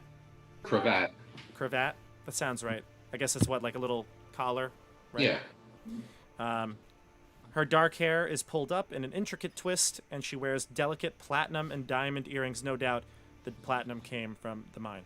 Her hands are folded in her lap. One finger bears a heavy platinum signet ring inscribed with a snowdrop blossom, which is what Lucas described as well. So she fits the description that Lucas gave to a T, as this is probably how he knew her. All right. Or how he And remembered her, I should say. And what about this bottom room over here? The bottom room, yes, good question as well. The bottom room is an assembly room. Chairs are arranged in staggered rows. And their backs are to the door, facing a podium in the southwest corner. A sideboard sits to the left of the room, and a bookcase stands to the right of the doorway. It's filled with tomes and knickknacks. A cold brick fireplace occupies the southwest corner. This is clearly where the mayor would address the village's council. Let's check out the bookcase. Yeah. Sure. Yeah, let's investigate that. The bookshelf holds old, worn books, a small framed watercolor painting of a mountain range that you think you could probably sell, and a chunk of raw platinum. The books are of no value. Flip through them. They seem to be just, standard issue history or law books. Nothing of note about the mine or the town. Do you say there's a podium in the room? Yes. Mm-hmm. Can we check out the podium? Sure. Let's see here. It's filled with dust and rodent droppings. I moved right back where I came from. Bolin, don't go anywhere yet. Bolin. Oh man. Bolin, give me another wisdom saving throw. Yeah. This is against sanity. What I get? That is a 14. 14? Yeah. All right. The hair on your arm and neck stands up, and the space between your shoulder blades itches. Oh. You can't shake the feeling that you're being watched. You fail. You take another point of sanity, which is also going to give you a... let me grab the Dungeon Master's Guide here. Yep. I'm gonna take, in the process while you do that, I take out an D100. arrow and I'm scratching my back. It was one of my arrows to strike. You gain a short-term madness. By the way, if everybody's catching this stream right now and you didn't hear our introduction, this is part of our Supernatural 20 group. So we have our own house rules, and he's making a sanity saving throw, and in this case he failed it. Give me a D100. Can I just cry? You can. Am I? Mhm. Yes. I rolled a 31. Okay, you are frightened for the next minute, and Easy. you must use your action to move each round to stay close to your friends. Okay. So I'm gonna go right back So- to No different, really, but you're not going to be exploring any place by yourself anymore. yeah, perfect. That's probably better at this point. Clearly, that's what it gets me. Okay. So your friends surround you. You see Bolin run out of the room, terrified. What do you do? I'll put a hand on his shoulder and say, Bolin, did you hear something else? I like jump at the like just feeling the hand on like my shoulder, and it's like I think someone's watching me. Someone's watching us. And I'm just like stammering, like kind of like stumbling over my words. And my back is really itchy. That's it's like- Bear reaches up and starts helping Bolin scratch that, that one spot that you just can't reach. They're scratching away. If I cast calm emotions on him, would that help with his insanity? No, unfortunately, but I think it would stop the short-term madness. Okay, I'll do that. Yeah. So you no longer have the frightened condition. okay, Okay. but I still am at -2 sanity, right? Yes, but you do get Okay. 2 to your next roll. I kind of like look at, like really relieved, like just that sense of relief that kind of flows through me. I feel like if you saw Bolin's face, you would see that. He's calmed down. Just like I felt like someone was watching me for a second. It is No a one creepy else. place. Yeah, Yeah. I really I'll don't like it draw here. his sword, just in case. You draw your sword, Orel? Yeah. Okay. It seems don't like know. the first floor is empty, everybody, but You go to the second? Do we hear any noise at all? no. Mm-mm. Let's go to the second floor and see what's... Okay. I will move you to the second floor. Yeah, I'm gonna stick next to Orel at this point. I feel like safer. Like, Okay, the group is on the second floor now. The second floor has quite a bit of options here for you to choose from, but there is a room straight ahead of you. Let me just read you the description here. The open landing sits at the top of the stairs, 4 closed doors lie before you, and a large entryway gapes from across the hall to the south. So you can see there's 1, 2, 3, 4 doors, and this big room here. I might as well read the description of the big room because you can see it clearly. This is a library. Shelves are filled with books and line the walls of this library. There are 4 wingback chairs that sit around a low table in the center of the room. The wide bank of the windows in the south wall affords a panoramic view of the dilapidated homes beyond the twisting branches of the tree in the front yard. And you can see the sun is heading down now. Can we go stand by that panoramic window and scan, like, the view? See if I Yeah. see anything? Go for it. Yep. Mm-hmm. That is right here? Yeah, right there. Yep. Give me a wisdom saving throw, sanity. oh, see, do I have to do that too, Bob? I already No. mentioned I was gonna go with Orel. No, I was just gonna Orel. Okay. It's fine, because you're behind, right? Okay. Wisdom saving throw. Oh, I'm at 1, so 5. You fail. You take a point of sanity. You're looking out, and you're looking to the tree, because that's the first thing right in front of you. And for a brief moment, out of the corner of your eye, as you're turning back to see Bolin approach, you think that you see a figure dart behind the tree, and it fills you with intense anxiety. Okay. I don't think he'll make any noise at that, but like the rest of the party can probably see him like visibly tense and like tighten the grip on his sword as he's looking out at this. And if Bolin also saw this, Aurel might look at him and ask, "Did you see that?" I'm gonna kind of like see what. The figure behind the tree. I saw it for an instant and it disappeared. Gonna kind of be like, I didn't see anything, But now you're creeped out. but now I'm creeped out because like it's almost like my scream. I'll go over there and ask Gorel, did you see anything? I did. I saw a figure. It appeared near the tree and then it darted away behind it. I can't see it anymore. Were there any distinguishing features on the figure that I could make out, or was it just a kind of a shadow? No, just like it was a brief corner of your eye moment.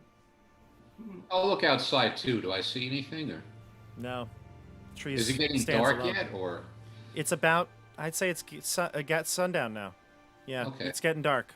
Yeah, you might want to hurry. let's start perusing through these books, see what they have. Yeah, I'll say you spend a little bit of time in the library because the library is pretty big. So you spend about 10 minutes looking through the books and papers that you find here. There are several open books that lie on the table in the room. So between the five of you, you kind of sit down to work. Brahm, I assume, is not doing much work. Brahm is just more finishing off their flagon of ale. And Bear is holding a book upside down again. So it's maybe just the three of you doing some reading. But you do find a couple of very interesting entries in the books that are open here. You find a book about the Feywild, and you see a very primitive sketch of a creature. It's hard to tell, but it maybe looks like some sort of an insect. It's the best you got. It's very brief, or very primitive drawing. And it says, there's a note on it, written in a shaky hand. Could this be the answer? What does this thing look like?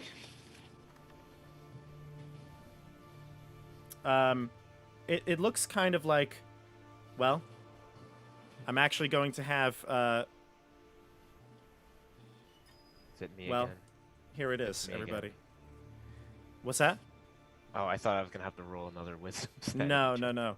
But all five of you think you have seen something like this before. The creatures that were in the jail in Escape from Meanlock yeah. Prison. I was It literally looks thinking just like about this them. when I was trying to think of a nightmare. That was what came to mind. Yep. In fact, Rel, I need you to give me another wisdom saving throw right now. Me? Yep. Okay. Yeah, Balloon definitely hated those things.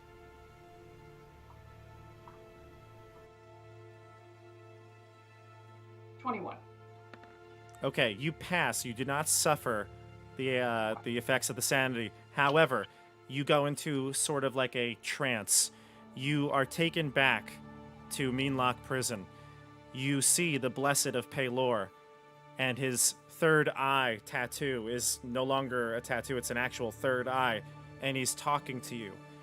You know that the Blessed of Pelor had died in that episode, sacrificing himself to let you all leave, but he says, "Look at what you've done to me!" And he slowly starts to transform into the creatures that you fought in that dungeon. Can I get out of this nightmare trance, or am I stuck just watching? No, you that? do. You pop back out of it when you make your sanity saving throw. Okay. I take a shaky step back, like trying to clear my head, and look horrified. I'll ask Squirrel what's wrong. Well, it seems as if this drawing took me back to our time at Meanlock Prison, and I saw the Blessed of Pelor again, and he was turning into one of the creatures we battled there, but he seemed to be blaming us for his death, for his transformation.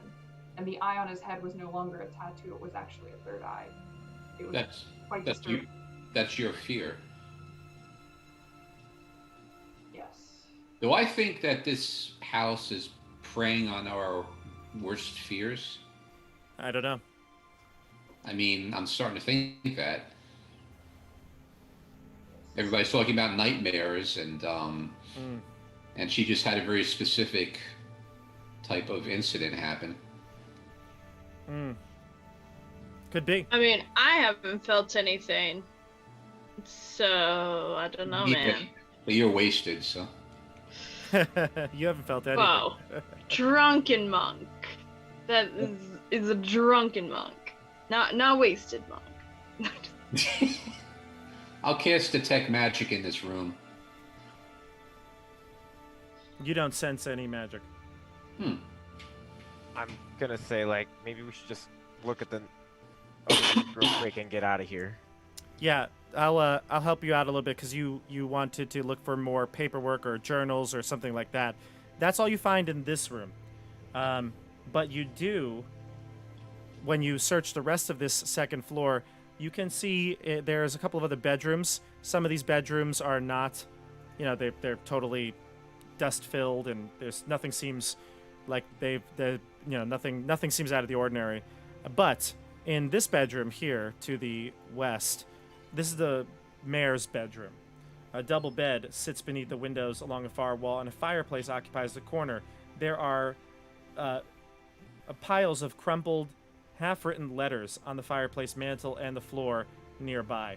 Many of these letters that you read are beseeching other nearby settlements for aid.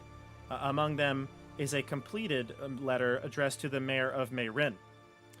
The letter is stuffed in an envelope and sealed shut with a bright red wax seal, but you open it to see that it never was delivered. Is that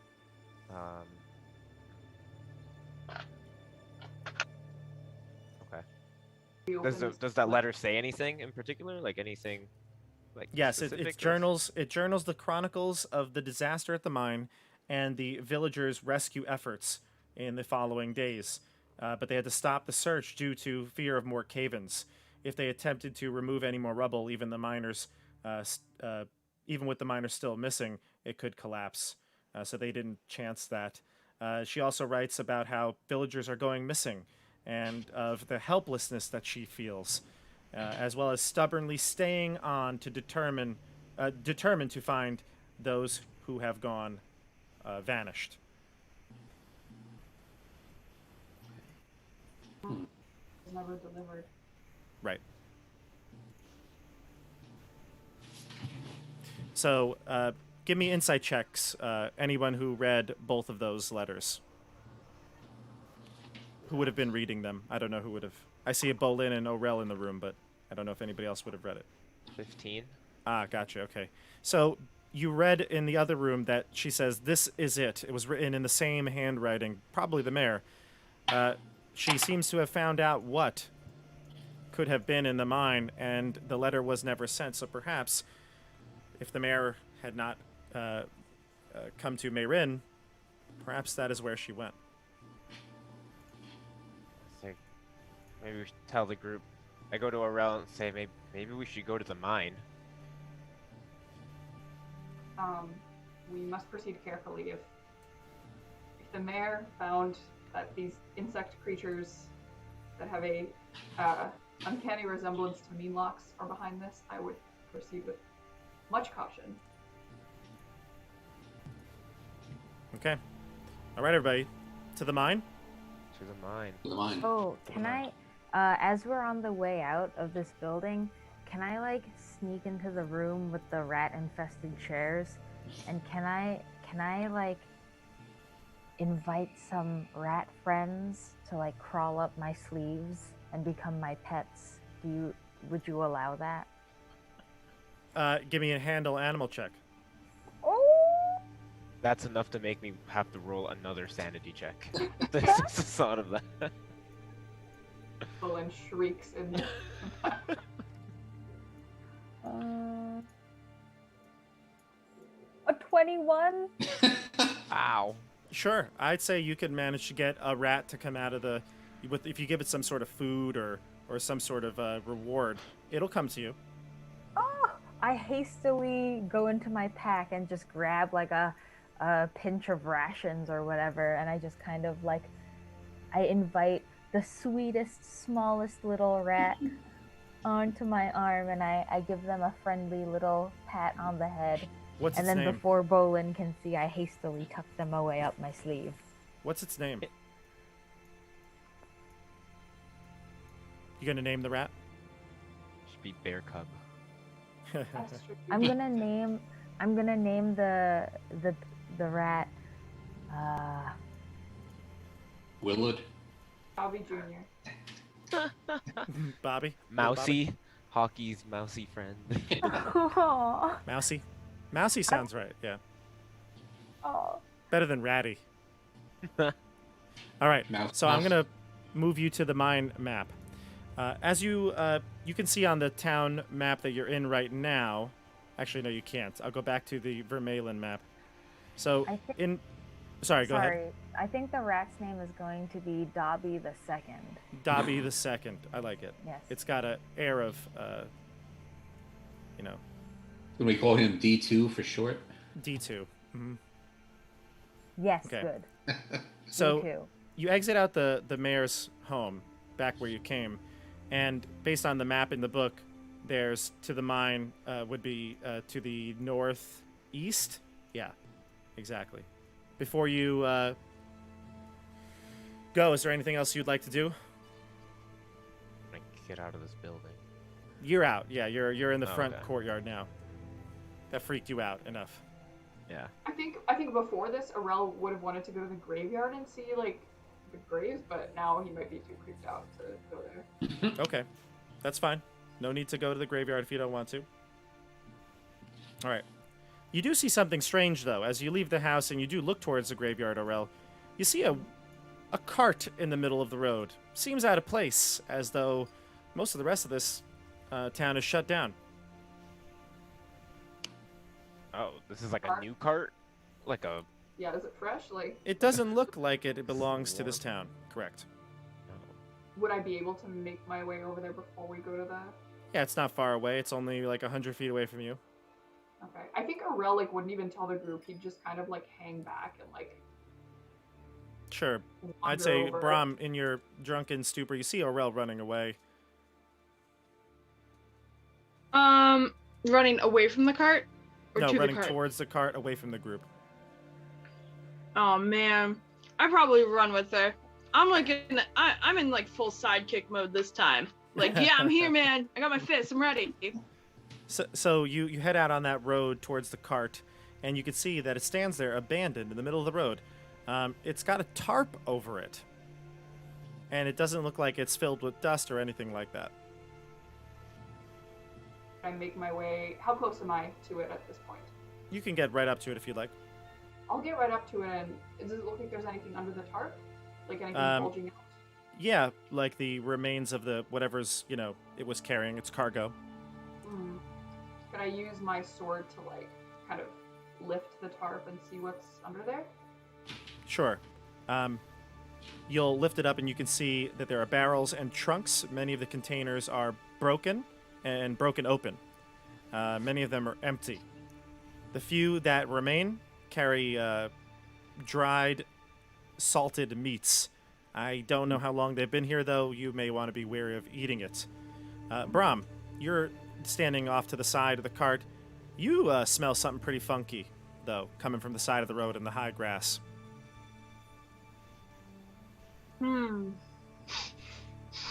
Definitely doesn't smell like those flowers that Bear brought. No, those were very fragrant, beautiful Yeah. flowers. No, this smells weird. I'm gonna kind of follow my nose to Sure. it, but tell Aurel what I'm doing, because I know Aurel gets nervous. Sure. You peer through the tall grass. You let Aurel know that you smell something over here, and you see the remains of a horse decaying on the side of the road. Ugh. Hey, do you feel like meatballs? There's some horse meat over here. Ooh, gross. Arel quietly walks to the side and throws up. Not what I was expecting, but not disappointed. I think after like the anxiety, he's already like nauseous, and then seeing the blessed of Palor turning into the Melox, that got him even more on edge. And now seeing like potentially spoiled meat and a dead rotting horse carcass, he's gonna puke. He's not gonna like make a big deal out of it. He's just gonna like quietly heave and then like wipe his mouth, but he looks a little bit green. I did roll a perception, and it's a 16 plus 4, so 20 total, to see if I could see how long this body's been here, any signs of like a struggle, anything to help me put together a story of this. Doesn't look like there was a struggle, but it has laid here for many months. Okay. So months, not years, but still, it's been here for a while. Yep. There's no bite marks or claw marks on it. It's hard to tell its wounds because of its decay. That's Are there fair. Footprints or hoof prints in the ground or any sign Give me a of survival check, Orel. survival?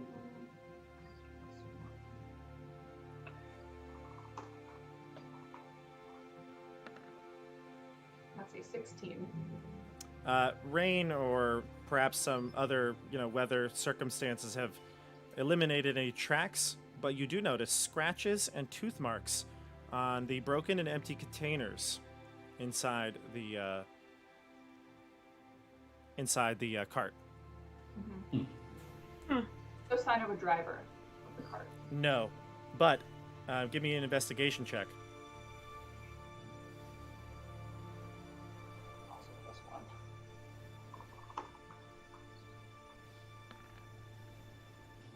+1. You do see that the driver's seat lifts up. When you do so, it reveals a hidden compartment. Inside this compartment is a pouch of 15 gold and a ledger listing the sales in the settlements around the area. None in Vermaelen, but in Mayrin and other towns around here. Is there a date? A year ago. A year ago. Okay. All right. So that's all you see at the the cart. You back up with the group, and I assume you inform them all of what you've seen. Okay. Yes. All right, Yo, anything Arel threw up over there. else? Just warning everyone. You had to say it. Arel like glares at Bro. All right. Be like, what? Like, you've never thrown up before. Yeah. I've been thrown up on. I think it was like the first or the second session. That was real gross. Yep. So. I do remember that. The mine. So you head out towards the mountainside northeast of the village, and you see the entrance to the platinum mine. There are several carts that sit outside the cavern. One is filled with rock and dirt, presumably been there for a long, long time. One is filled with, the others, are piled with large beams of wood, new supports that seem to be never have gotten installed. It is nighttime now, so I assume we're all going to be using Yagnir's light source, unless you are Bear or Brahm, because you have your own vision. All right, I'm going to place you on the map. I will give Yagnir the light source again, because I don't think I had that on you. There we go. Is it okay if I run to the restroom real quick? No, you should walk. It's very dangerous. Okay. I will. Just don't turn off your Zoom slowly screen. stride. Yeah. Sounds good. Thanks. Thank you. Okay. Do you all see the map? Yes. Okay. I'm going to let you move your characters. I don't think there's an initiative order. I just put you in a random order. Put Steve in the middle because you have the light source. Tell me where you're going, and, if I tell you to stop moving your character, stop. What? All right. The mine, I'll just describe to you this entrance, though, when you walk into it. So the main tunnel. The mine is dark and damp. You can hear the sound, bless you, of dripping water echoing from deep within. The light fades faster than it should as you move deeper until you are wrapped in an oppressive gloom and shadow. The main tunnel that heads into the mountains that you're getting into right now is, as you see, it's heading north, and there's a smaller tunnel heading south. Say, okay, guys, north or south? I'm gonna vote north since that seems to be in towards the mountain. Yeah, I would go north. Okay. Okay, fair enough. We're going north. All right. Yep, move your characters. Yep. All right, so you come to an intersection here. You can see that there is a cave-in ahead. All right, the tunnel straight ahead of you. You can see the black dots on the map. The tunnel winds back toward the entrance and the south wall of the chamber. At the end has odd divots and alcoves within the rock at various heights. Mounds of broken rock block the tunnel north, piled from the ceiling to floor. Other parts of the cave-in were passable after the collapse, but this seems to be an impenetrable wall of earth.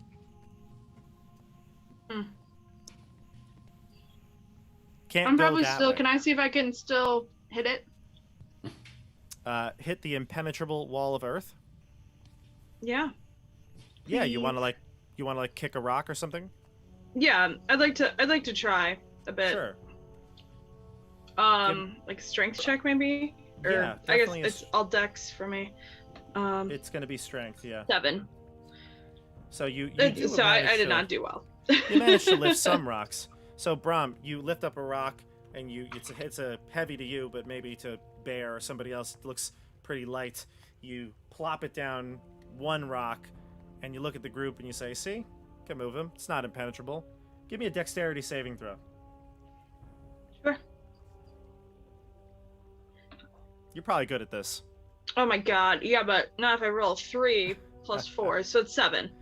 Okay, so even with your... Do you have any abilities as a monk to, like, give you a benefit or, like, half damage on dex or something like that? I know...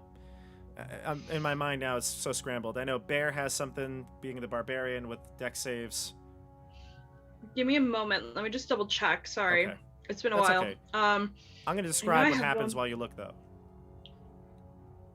Rubble shifts, falling in on itself, sliding out from the top rocks slide out from beneath and send them tumbling onto you. You're going to take 6 bludgeoning damage as you're kind of partially buried under this rubble. Okay. I deflect missiles and I have slow fall. So falling damage I can reduce. Okay. So. No, so then you do take 6 damage from the rock slide. Okay. You get the sense that moving these rocks will hurt you. Yeah, seems hey guys, I got hurt, man. Don't do this. I'm not good. I'm going to move you to the rocks though. Okay. Bear. Thank you. All right, so as if it seems self-explanatory that you don't move the unstable rocks potentially holding up this entire cave ceiling that has in the mine that collapsed. You know, no one stopped me here. That's true. Just saying. This is on you guys. People love to see, an accident. All right. I'm where to okay. I'm next? okay, guys. Okay, what's next? Where are we going? Maybe we should go down this southeast passage. This way? Yeah. Okay. So, the opening of this tunnel is different than the rest of it. It's nearly circular. Black moss covers the walls, floor, and ceiling of the tunnel as far as you could see. Within this tunnel are several branches, all of them covered in the same black moss. What do you think? Check on that moss, because why would there be moss growing down here? Right. Go ahead. Give me a... Actually, I will accept nature, yes. I'll also accept arcana. Arcana, they're both the same for me. Okay. Nature, then. That seems more fitting. I'm rolling, but my computer's very slow. That one. Okay, you have no idea. Wow, what I to gotta do. roll. Anybody else want to take a nature or a arcana check? No obligation to if you don't think your character would know or care. How much moss are we talking about? It's covered, floor to ceiling. I'll do a nature check. I feel like Bolin, since a ranger would be outside, his favorite terrain is the woods. He must have seen moss at some point, and Yeah, you. This tunnel, because of its shape and size, was definitely not dug out. It was probably created with magic. In fact, Okay. this moss covering is similar to moss you've encountered in the Feywild. okay. I'm gonna let the group know that this is not your typical like forest moss. This Could be is Feywild magic, yeah. yeah, this is magic. This is magical. I don't see this often. Whoa, magic moss? Right. Are there any is there any rubble around, like a stone or something I can pick up? No, in fact, that's what's odd. It's so smooth. The tunnel is dug out almost too perfectly. I'm guessing there's no tracks for me to track or anything. Give me a survival check. Yes, I can definitely do that. A 9. No tracks. Dang. Okay, where to next? Does the Might seem moss? weird, but I want to take my crossbow and just shoot a bolt at the moss to see if it reacts. Yes, so you shoot a bolt at the moss, and the moss lunges out towards you. Give me a dexterity saving throw. Oh boy. In fact, Bolin, you're in here too. Give me another saving throw. Dexterity? Yep. Oof. So yeah, just a 10. Okay, so Bolin, a 21, you're able to avoid the moss, but Yagnir, you are grabbed. This moss sticks to you almost like a tentacle. You are grappled. You cannot move. Help, guys, help! That's what you mean by magical. I just grab whatever part of Bolin is closest, just one of the limbs. And I just, hey, but I'm pretty small, so like I'm digging my heels in. Like I have all the angles working for me and everything, but I'm still getting dragged with Yagnir. Just Sure. like I'm a gnome. Yep. Help! Also grab onto Bear probably and try to drag them both back. So we're going to go into combat here real quick. I'm going to change the music, and we're going to do some combat. All right. Well, that's annoying. Okay. Here we go. All right, so let's roll initiative. Let's start at the top here. Dasha, give me a d20 roll.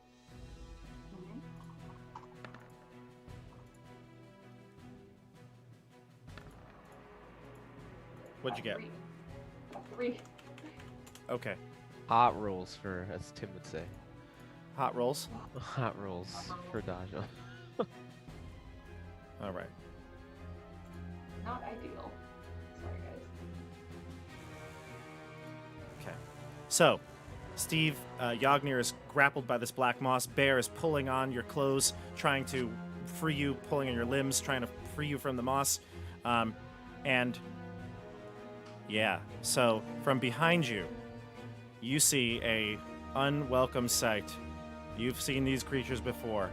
A meanlock comes out from one of the caverns and tries to claw at you.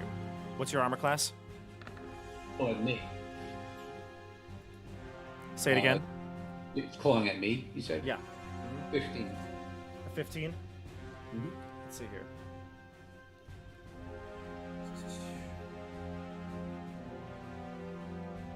Yeah. Okay. So it's actually not going to hit. Well, I'd assume it's the way it would be described is its claws dig into you, but your armor repels the damage from the meanlock. But it's trying to claw at you. Or we go to the group. You're up. Who wants to go? Oh. I'm going to cast Burning Hands on the meanlock and try to get some of the moss behind it. Seems fair that you would go first. You're being attacked. However, you're starting your turn. At the start of your turn, you need to give me a wisdom saving throw. This will do a sanity check here. Okay.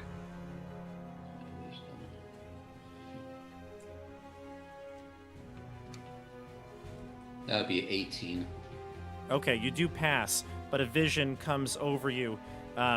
For a moment, you see the shadows that are cast on the moss from your light spell.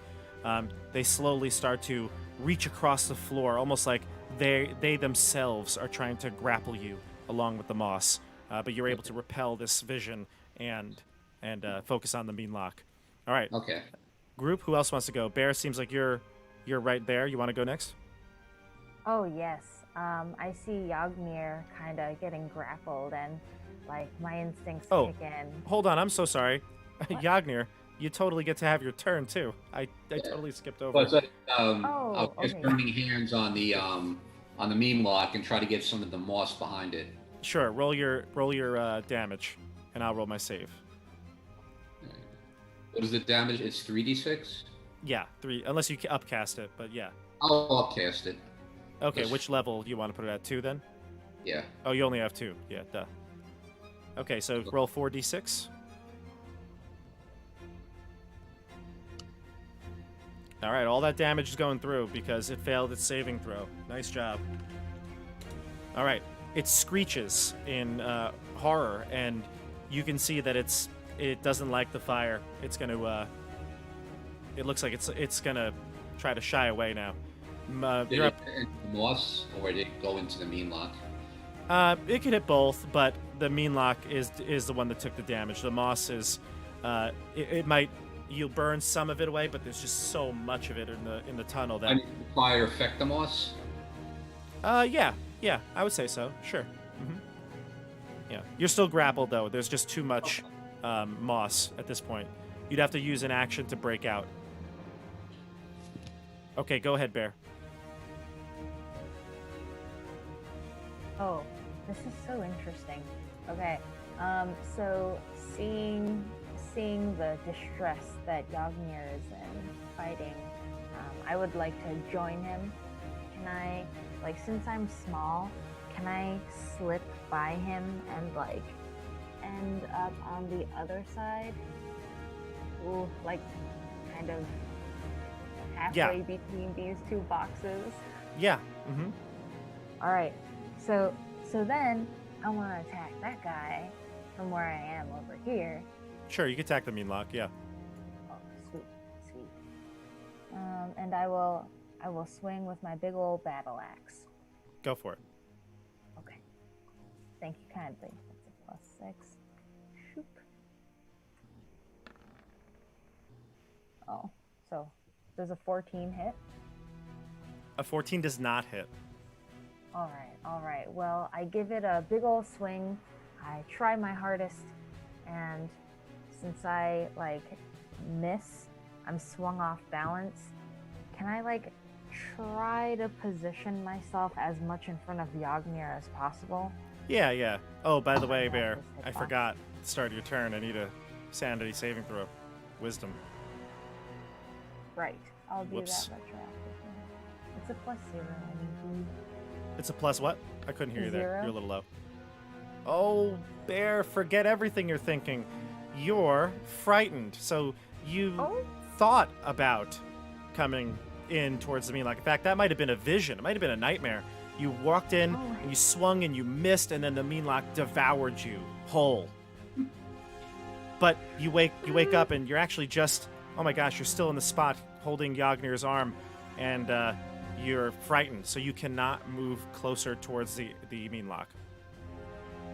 I'm starting to like have a panic attack. Like, guys, my Yep. and I can't really talk, and I'm just like kind of like got 1,000-yard stare going on now. I'm Yep. useless at the moment. Sorry, pass. You can move back if you'd like, but you cannot move closer. And you could attack, but if you do, you have disadvantage. You're frightened for the next, let's see, until the start of your next turn. Okay.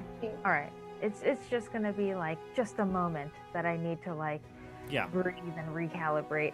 But I'm Correct. just gonna stay where I am. Okay, because, fair enough. Like, yeah, I know that I'll generally try to be like the punching bag. Mm-hmm. Okay. But All right. So anybody else in the group would like to go? Oh, I've got Hellish Rebuke could be my reaction to this moss grappling me. The time has passed. Next time, save it. It will come in handy later.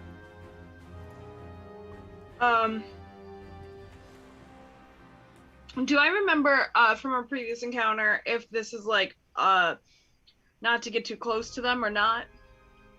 You do. I remember that. You remember being paralyzed by them when they hit you. Yeah, that's what In fact, I thought. you almost, if I'm not mistaken, when everybody's leaving the Meanlock prison, you almost got left behind because you were paralyzed.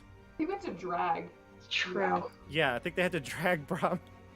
Yes. This is okay. Sorry, I was making sure that I remembered this correctly. I'm like, Yeah. yeah, this went real bad for me last time. Okay. So what I'm gonna do though is they're like these tentacly guys, right? Type thing. They've got mandibles and like lobster-like insect claws. Okay.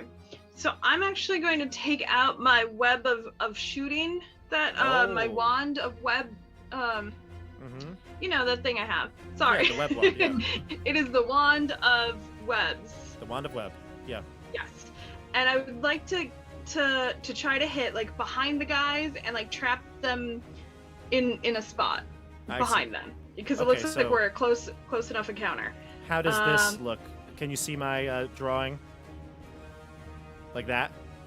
Yes, exactly. Yeah, because Okay. there's enough walls and we're in an enclosed space, so this is a perfect opportunity to trap them there. Okay. It's It's a little bit for the chat, for anybody that's watching. I'm not drawing it all out. I'm just know that's the top borderline. It's 20 foot by 20 foot. Correct? So yes, I'm going to do that. Okay. I think I don't know if you have to do. I think they're immobilized until their next turn. Yeah, it's where at the they can start of make their a- turn. They got to make a save to break out. Okay. So I Um, think that's what I'm gonna do, but I'm gonna stay back, pretty far back. Does us attacking it allow it to get out? Like, would that, like... Yeah. So I'll read you a massive, thick, sticky webbing comes out at the point within range. So you pick that 20-foot cube, and that's where it is for the duration. It's difficult terrain. It's lightly obscuring the area, and the web it needs to be anchored between solid walls or masses like this. So that's fine. Each creature that starts turn in the web has to take a dexterity saving throw. On a failed save, they're restrained for as long as the web remains or it breaks free. Webs are flammable, and if you hit it with any fire, it'll burn away that in one round, and it'll deal more fire damage to things that are trapped in it. So you can attack as long as it's not fire. Okay. Yeah. Okay. All right. So that was Brahm's action. Do you want to move, Brahm? No, I think I'm far enough away from the action to still be safe, because I do remember these guys and it did not go well for me. So I'm just gonna chill in the back. Okay. All right. So then we go to Bolin or Orel. Yeah. Aurel, can I go? Is that Yeah, alright? go for it. All right, since I'm pretty far back, I'm gonna go ahead and cast Hunter's Mark on it, just for the time being, and I'm going to shoot it with an arrow. Okay. Does a 13 hit? Does not.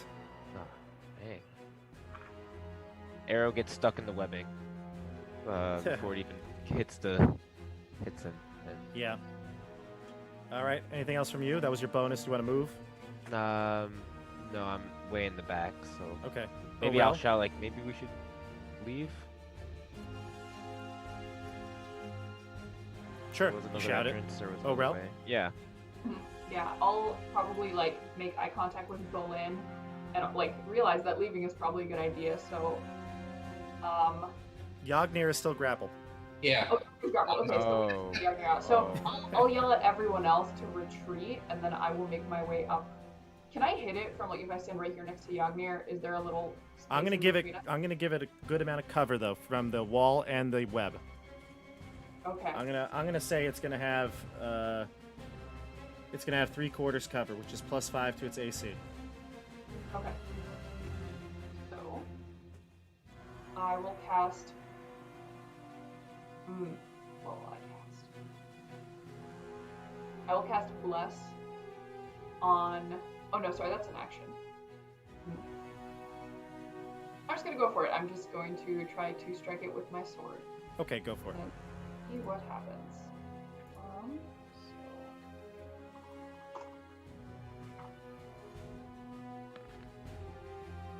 Hmm. 13 more. Yeah, not going to be enough. You smack against the moss wall. So at this point, that's everyone's turn. At the top of the turn, we'll roll for initiative again. Let's go with who's next? Steph, give me a d20. Oh. I believe you're going to win this. Don't roll a 1. Don't you dare roll a 1, Steph. Come on, Steph. You got this. Don't you dare. Oh, I think she's not here. Right. Uh-oh. All right, then Michelle. Sorry. I wasn't looking at the chat. Or the Zoom, I mean. Come on, Michelle. Nice. Okay. Nice job. Okay. All right. Group, you go first. Yagnir, I feel like it might be good for you to go first, but that's up to the group. Maybe Bolin wants to move and do some survival checks or something. I don't know. Sounds like Or I need to do a Yagnir. survival check. No, I'm just kidding. Yagnir, go ahead. I'll take out my wand of magic missiles and expel a charge at the vine. Oh, okay. The All right, moss. roll your 3d4.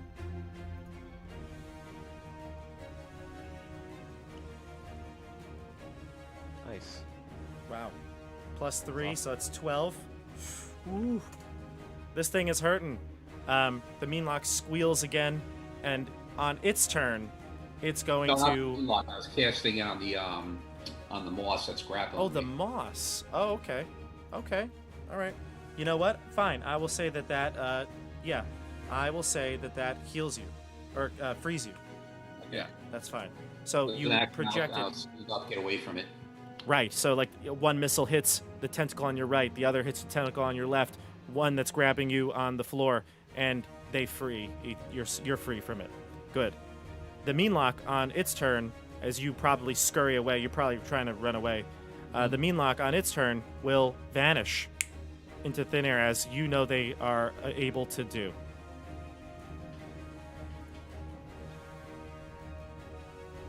Gives me the heebie-jeebies.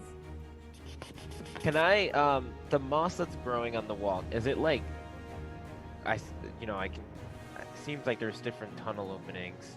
Can we go back and find the tunnel that does not have this moss? Yes, Yeah, it's or- right here. or Yeah, it's away right, from it's it? right here. Let's go back where we came from. And Sure. I'm actually going to just say right now, unless you are willing to go back into the moss cave, the combat is over. Oh, I yeah, don't think we should go back into the moss cave. 'cause I'm we cool with all leaving the have- moss cave. Yeah. Is it possible to grab a little like speck of moss like from the ground or something on the way out? Sure, there were a couple of fragments probably after Steve blasted it. All right, cool. I would love to take one and put it into like an empty vial. Okay, save it for Dobby. Gotcha. Yeah. Dobby souvenirs. Gotta get Dobby souvenirs. Wow, he's gonna get a jacket, some socks. The Lots of YouTube flowers.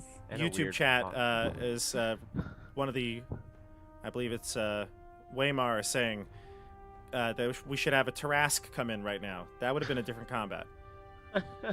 Very different combat. All right. Sounds like the. Scary. Web, do you want to let the web go, or you want to keep it up, Brom? Keep it I'm up. gonna keep. I mean, I don't think it does anything. I don't think it's a concentration spell. I think it's just up. Oh, So, yes, are- but are you we can looking at- drop it. Yeah. What? You can choose to drop it, though, but yes, you're right. It's going to stay up unless you want it to drop. Are we looking to go through this, guys, or are we looking to go a different direction? Let's go in a different direction. Let's not waste time with this. Yeah, let's leave that up. Maybe buys us some time. Yeah. Yeah. So I'll keep it up. So if we were going through it, I'd take it down, but it's not hurting anything chilling there. Sure. Okay. Maneuver yourselves.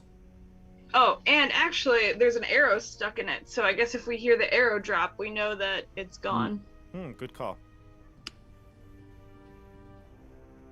Guessing All right, where this to is go? the way we need to go. You can Yeah. head that way. Yeah.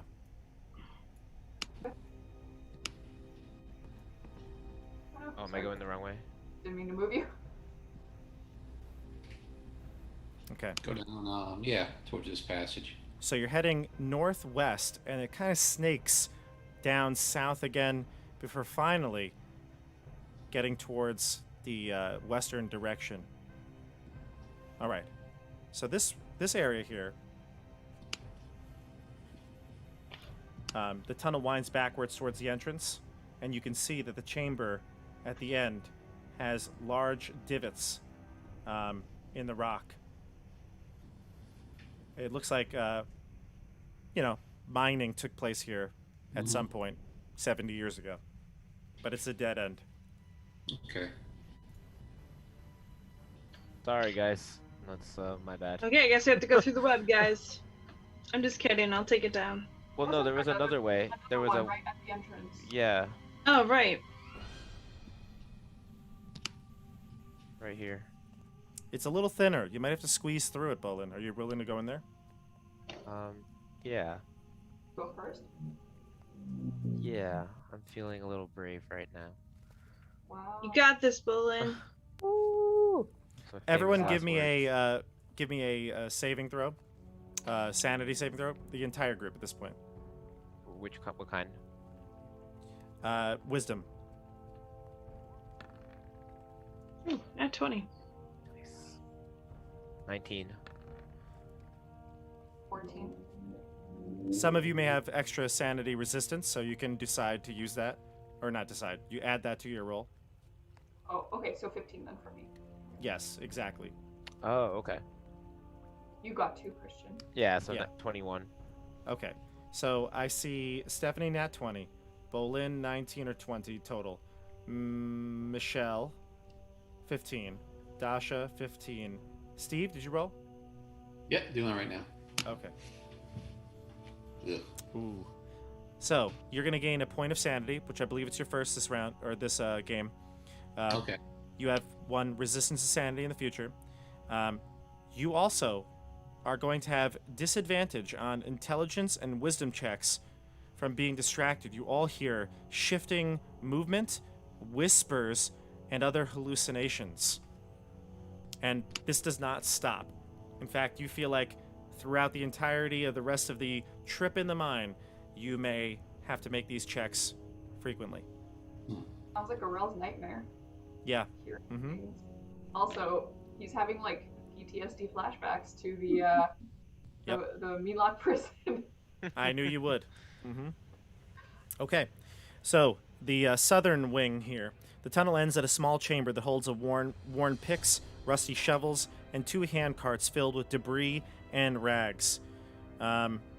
Perception checks for Yagnir and Bolin as you enter. Sure. Perception.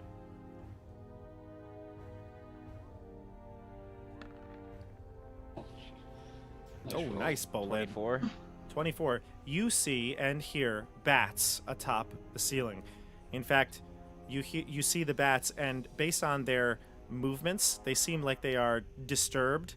And if anyone were to make loud noise in this chamber, you feel like they would become aggressive, knowing your with your expertise in nature. You feel like you would not want to make a loud noise in this area. Okay. I kind of like mentioned that to the group, but like in like a signal, like I don't know, maybe like finger up. Like a hush. Yeah, like hush. You know, maybe I point up to the top. Bats, or What? you know, bats.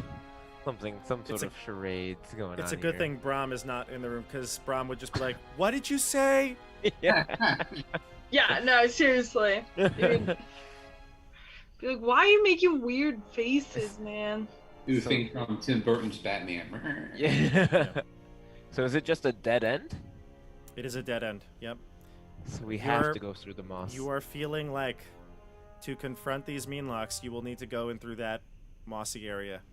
Do we have any oil on us? Anybody have any oil? It's a good question. Maybe we could burn our way through the moss. It's possible. Make like a Molotov cocktail, or just throw the oil on the moss and A in. torch? You have a torch? I don't think, Does the climbing kits come with anything? Like would that? Not torches, no. I think I might I have. think I carry a torch because I don't have dark. I have a tinder box. Yeah. So We you could could light start a fire, throw torch. some Yeah, oil you on could it. light a torch. I do have a torch, Oh, Okay. perfect. according to use it- my yeah. inventory. Light it up, and you can burn the moss as you go if you'd like. Yeah. Is the moss only growing in like one direction? Like is the moss No. growing through one tunnel, or is it all the tunnels? All the tunnels. But Okay. I would say that the light seems to be deterring it. The fire seems to be deterring it. Oh, sweet. So I like point the torch at the moss. I'm like, yeah, back off. You know, that's- So move yourselves back to the maze, and Brahm, do you want to drop the web? yeah, I'll drop the web now. Okay. Are we missing somebody? Who? I only see 4 tokens. Oh, Yagnir is behind Bolin. I gotcha. Okay. All right. Move with caution, everybody. Should we do? I guess stealth checks won't really matter. I think the mean locks know you're here. Yeah. Okay. Which way are we going? Yes, that's a good question. No clue. Well, Perhaps fearless three leader, down. or Well, didn't it come Brom. from this direction? Maybe. it came from the south. Yes. Do we Maybe. hear anything at this point? Yes, you hear tons of whispers and shifty movements. Ah, you're right. Okay. I guess, should we go towards the whispers then? They're all around you, but yes, you could head further into the maze. Yeah. Yeah. I mean, south was where it came from, so maybe just head south. Okay. Okay, Yep, let's move go, yourself. guys. Cautiously, everybody. Cautiously. Yeah, let's cautiously go, everyone. There's another fork here at the end. South or north? South? These look like narrow tunnels. I'm wondering if the narrow tunnels will kind of lead us to dead ends like the bats. It feels very claustrophobic in this area to begin with, but those smaller tunnels would require you to take like half movement, I think, through like this one or this one. Maybe go this way. That way's fine. Okay, let's go. Yeah. I'm right behind you. I'll go first. Go ahead. Yep. All right, I'm going to read you a description when you get to there, Bolin. Or, Orel. Are everybody following, or are you going your own routes? Don't split the party now. Oh, I'm following. All right. Yagnir, I'll move with everybody because he's the light source. And Bear, you want to move with them? Bubba Bear. Michelle, you hear me? Yes. Can you hear Oh, me? you're there. Okay. All right. So the area right here, Orel. This thick, velvety black moss covers every surface of the chamber. Set into the far wall is a deep alcove. Right here.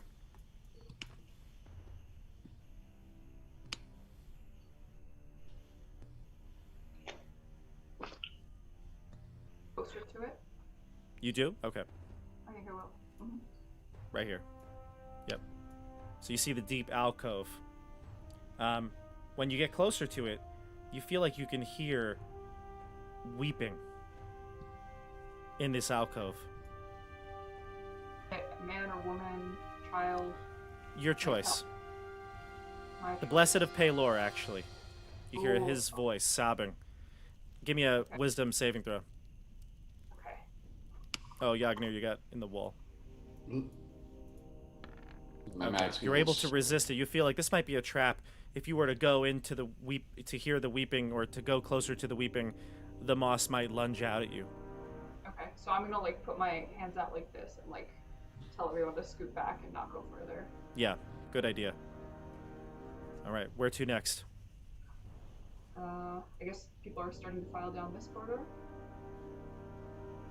We go there. Sure. Whoever's leading. So there's a tunnel to the south that you have not come across, and a tunnel to the east. Any smells down here? Yeah, actually, you probably smell some earthy tones, minerals in the air coming from the south. What about the north? No, it's more of the moss that you saw. Shall we go south? Let's try south. Okay, move your tokens south. Good. Move to here and stop, and I'll describe what you see. Bear, this dead-end cavern opens wide, and the lingering dampness of the tunnels is pronounced. Moisture leaches through the moss ceiling above, forming fat droplets that fall into pools of dark water around the chamber. A sharp scent of minerals fills the air and mixes with the earthy smell of the moss. The sound of dripping doesn't echo, but immediately is dulled by the moss-carpeted surface. So pools of black liquid are forming here. Oh my. Okay. All right, so I'm going to, approach the nearest pool of black liquid. Sure. I'm not going to get in it, but I'm No, going to get... no. No, Yeah. no, no. You would not get in it, no. No, but I would like to observe it. Would I need You have a perception perfect check dark or- vision, right? Yeah, it's like 120 feet. Yeah. So you can see that the pool does have a sheen. It can reflect your vision as if it were like a darkened mirror, but you can't see through it. How about I let little Dobby 2, or Dobby the second, D2, sorry, D2, I'm going to invite him to run down my sleeve, and I'm going to say, what do you think, bud? He will not leave your sleeve. In fact, he makes the squeaking mouse noises, and he wants to crawl back into whatever hiding spot he was in. I think you're right. I trust you. And I say, guys, I don't have a good feeling about this. And at that moment, it's at that moment that everything went south for Bear. Bear, put yourself closer to the pool. Okay. Oh, nope. There you go. There. So you're inspecting the pool, and it's at that moment that the pool comes alive. It starts to, sort of coalesce into this black amorphous blob as it tries to grab onto you. We're going to go into combat here. All right. Let's do it. My. That makes me think of the Pokemon Muck. That's what it's like, yes. Yeah, that's actually a good analogy here. All right. We roll initiative. This time, let's go with Stephanie. By the way, I'm going to describe something else because, Orel, you do see something too. You can see into this big cavern here. Yeah, you see that cavern, exactly. And that cavern is different. It's very large. It looks like it was formed by, unlike the maze before you carved rock of some sort. There is a... no, actually, I'm sorry. It's similar to the rest of the maze area that you're in. Very smooth. A new scent greets you here, though. Musty funk of decaying fabric and old furs. The smell of rot lingering in the stagnant air. Thick pillars of moss cover the stone supports of the 20-foot-high ceiling, and waist-high stone slabs dot the cavern. You can see them from your position, okay? All right. So, let's start. Stephanie, what'd you get? A 17? 17. All right, group, you go first. So, Michelle, if you want to react, you could. Okay. Well, I would definitely like to just kind of whip out my battle axe and just hack away at this thing and try to separate it from me. Mm-hmm. So is that just like a regular attack? Yeah, it hasn't actually grabbed you yet. It's trying to grab you. So when it acts, it might, but right now it doesn't. Oh, okay. Well, in that case, can I say that my fuse is very short right now because I'm very scared and stressed of this muck monster, and so can I ready up flying into a rage? You can fly into rage right now. Bonus action, do it. Okay, cool. Mm-hmm. So then Bear just flexes really hard and does one of these and then one of these and then goes for Dobby. And then Bear flies into a rage. And then having done that, I would like to do a frenzied attack on the monster there. Sure. Oh. Okay. Cool. So, okay, cool. So then I'll attack twice. Shoot. No. So how's a 7? Oh. Okay, 7 is not going to... well, actually, hold on a second. Hold on 1 second. 7 actually does hit. Oh, wow. Mm-hmm. Okay. Huh. In that case, I will roll for damage.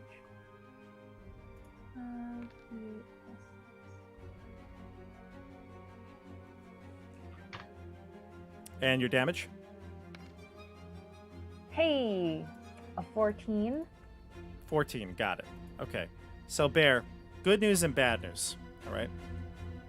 Okay. The good news is that you do seem to harm it.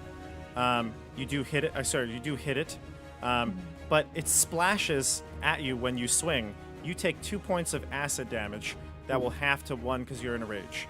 All right. So you take 1 point of acid damage, and you're like, "Ha! No big deal. I am Bear." You take the damage. But when you look back at your axe, the axe is beginning to corrode, and your axe now has a permanent -1 penalty to damage rolls. The edge of my axe must be chipped or rolled or something. Oh no! Oh no! You also get the sense that the more you hit this thing, that the more it's going to damage your axe. I become extremely discouraged. I'm very discouraged right now. And I'm just gonna kind of like whimper and cower back. And then I'm just gonna like put my axe down on the ground. Can I whip out my shield instead and just kind of do this? Yeah, oh yeah, sure. Yeah.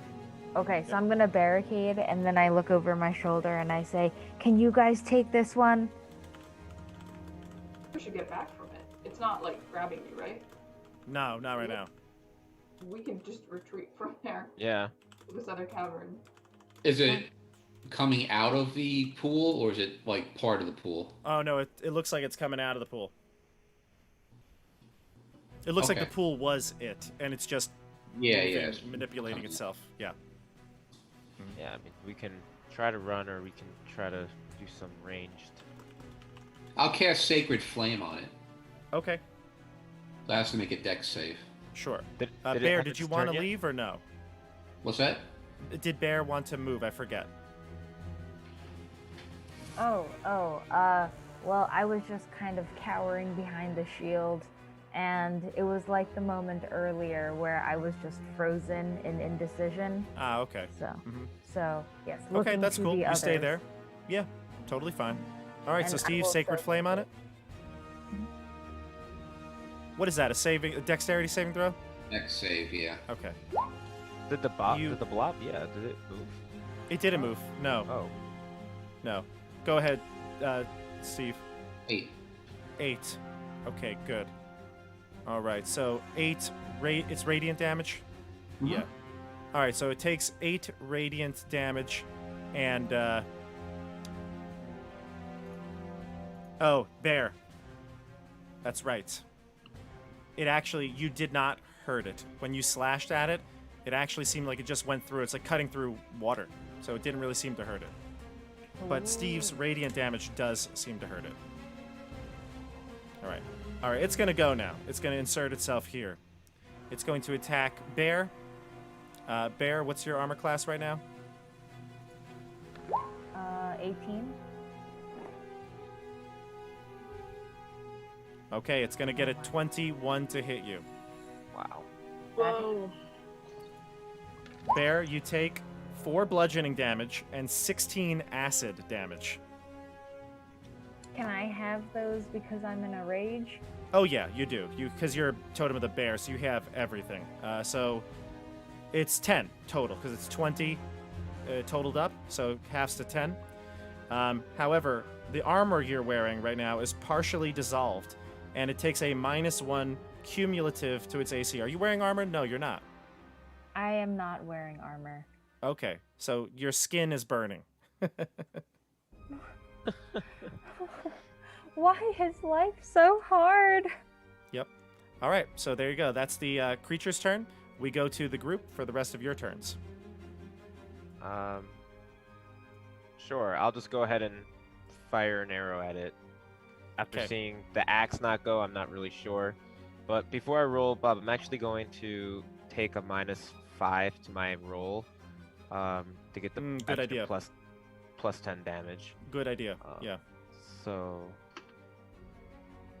that's a a 6? No, 7. Say it again. 6. 6. A 6. Ooh. That's your total with the -5? Yeah. You miss. Just miss. You miss. Yeah, it's pretty big. Hard to miss, but you do. Wow. All right. All right. Sorry. There was that -5, though. Yeah, that was it. That was a risk, but All right. Say bye to Bear, everybody. All right. Bye, Bear. So let's go No. to let's see. Yeah. Yeah, let's do this. All right. I'm sorry, Brom. A mean lock instantly appears behind you as if it appeared out of the shadows, just like it teleported from the Great. shadows. It's going to attack you. Give me a... actually, you don't need to make anything just yet. It's got to hit you first. Total is a 11. I don't think that's going to do it against you. Does not hit me. No. Okay. All right, but it's trying to grab you with its claws, which you know will paralyze you and it could drag you into the darkness. All right, you're up, group. is it the same one that we were attacking earlier? It doesn't look damaged. No, the other one you kind of did a number on. So my hunter's mark is still with that guy somewhere. Oh, it's true. Your concentration didn't go off. Yeah, you could. Yeah. Yeah, so I'm sorry. I missed that. What happened to Bear? You are. Bear got hit real hard. Okay. Bolin was very inept, and now Brum has a mean lock at his back. Okay, so I am going to try to. Let me think here. Sorry.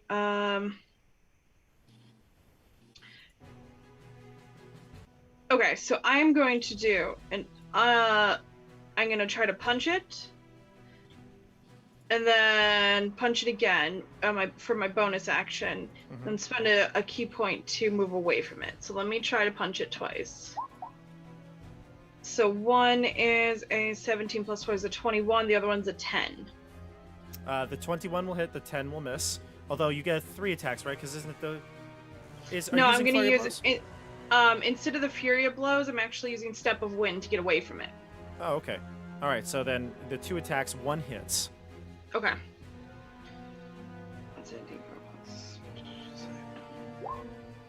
So that does 8 damage to it. Okay.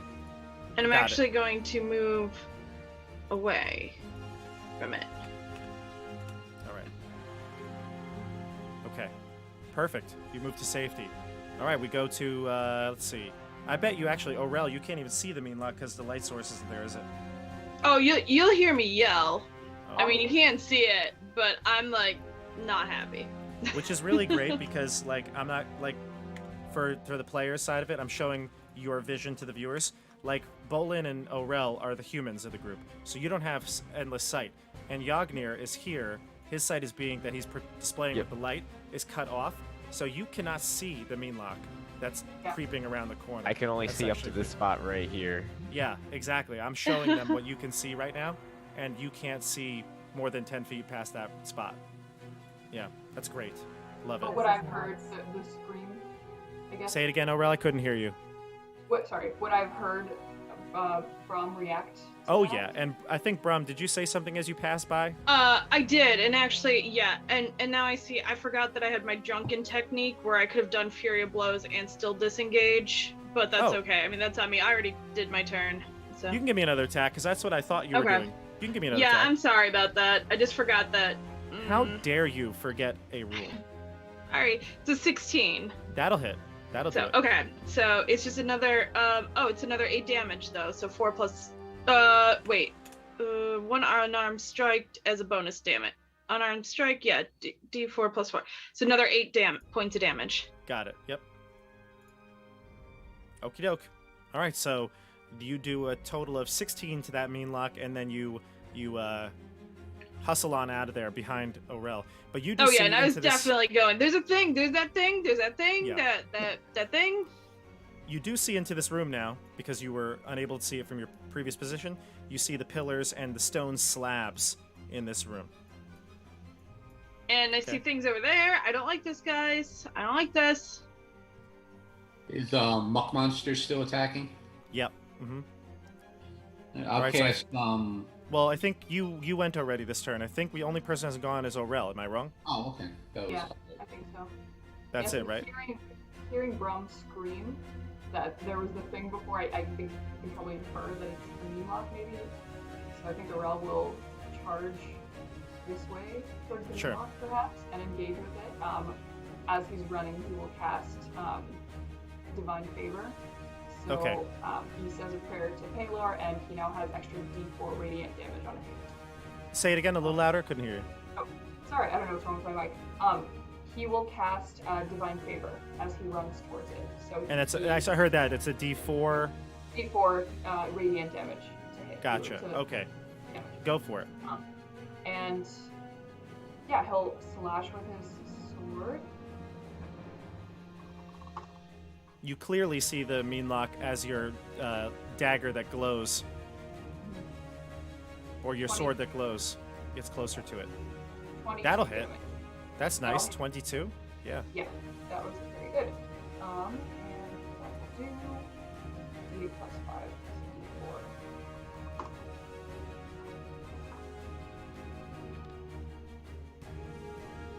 6. All right.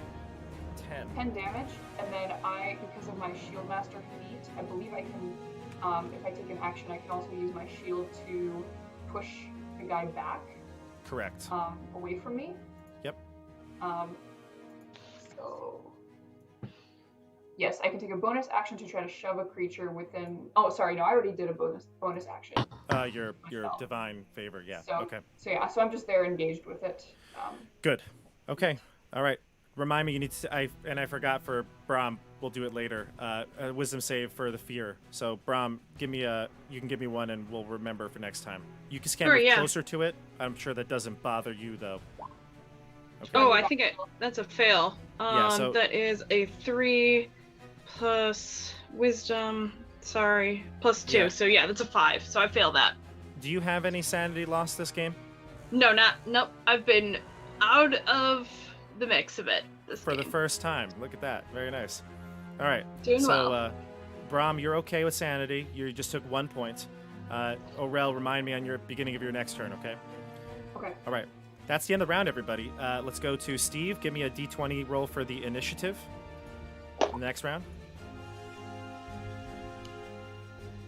All right. I rolled a 9. You rolled a 14. Steve, you won initiative for the group. You want to discuss for maybe like 20, 30 seconds? Decide what you want to do? Yes, please. Maybe we should just run into this open room. We're kind of. Are we able to get Bear out first? Yeah, so I was thinking, and get away from that muck monster and then go into that room. Is Bear grabbed at all? No. Like maybe just Then we just go in, or just disengage maybe and. Okay. have the opportunity against Bear if he ran away. Yeah, I'll give it a go. Okay. I will attack the Meanlock and then use my bonus action to shove it, and I think that'll disengage me from it automatically, and I'll run away to that room. Work for you guys? Sure. Okay. And if I go up to right where I move my character, could I cast Guiding Bolts on the Meanlock? Totally, yeah. You can do it before you move, right? Yes. That's what you want to do? Yeah, you cast Guiding Bolt, yeah. All right. I mean, Bear, you're okay. Oh, Just run this I thing? apologize, though. Who's going first? Is it Yagnir? I guess so, but I mean, I could either cast it on the muck monster so Michelle could get away, or I could chuck it at the Meanlock. Yes. We haven't decided that, so Maybe are then- you okay, Michelle, just to run away from this thing? Yeah, I was gonna say maybe I should go first to see whether or not it will follow me and keep Okay. attacking, because Yeah, that's then good. that might decide like the subsequent course of action. Sure. It's a good idea. Okay, Michelle, Okay. go for it. All right, cool. So, Bob, what should I roll? I'm gonna try to get away from it, and I would like to, if possible, like do it in a way that is quick and acrobatic. And so I'd like to grab my shield and keep it like over me while just like tumbling / falling out of there to get away Sure. from it as fast as possible? If you would like to disengage, you can just move 30 feet. If you want to take double movement, or sorry, not 30 feet, you're 25 feet, right? Yes. Okay, so if you want to move 25 feet and disengage, you're free to do so. No attacks or opportunity. If you want to try to, I could say you could try to be the tumble or be acrobatic and try to avoid it while still having your movement. I think that would be possible. I'll say, give me a DC, I don't know, 15 acrobatics check. Okay. If you pass it, you can move away without getting attacked. Yay.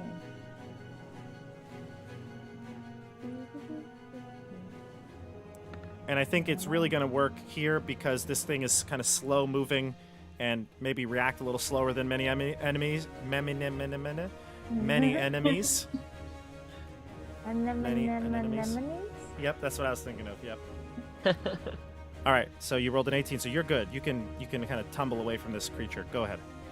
All right, cool. Well, I will tumble away with a flourish then, as my scarred, like smoking acid burns just kind of sear, and I'll just kind of like run to join my friends. I'll just kind of put myself here. Is this okay, guys? Should I take up the back of the train? No. Okay. Are you still All right. on rage? Yeah, she's right here. Oh, put yourself up front and start raging against something. Oh yes. Yeah, the only thing, Michelle, is if you don't attack the goo monster, you won't have an enemy to attack, and you will lose your rage. You want to swipe at it first before you leave, although... Decisions here. Oh heck. Because you might mess up your axe more. Can I do an unarmed strike? No. You can. Go for it. Yes. Oh my god. Why are you being so He seems encouraging? I'm So scared. excited.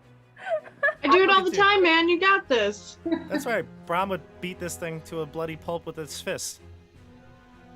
I have very little fists. Yeah, but you got strength behind them. Hit it. Throw a rock at it. Oh. There's no rocks.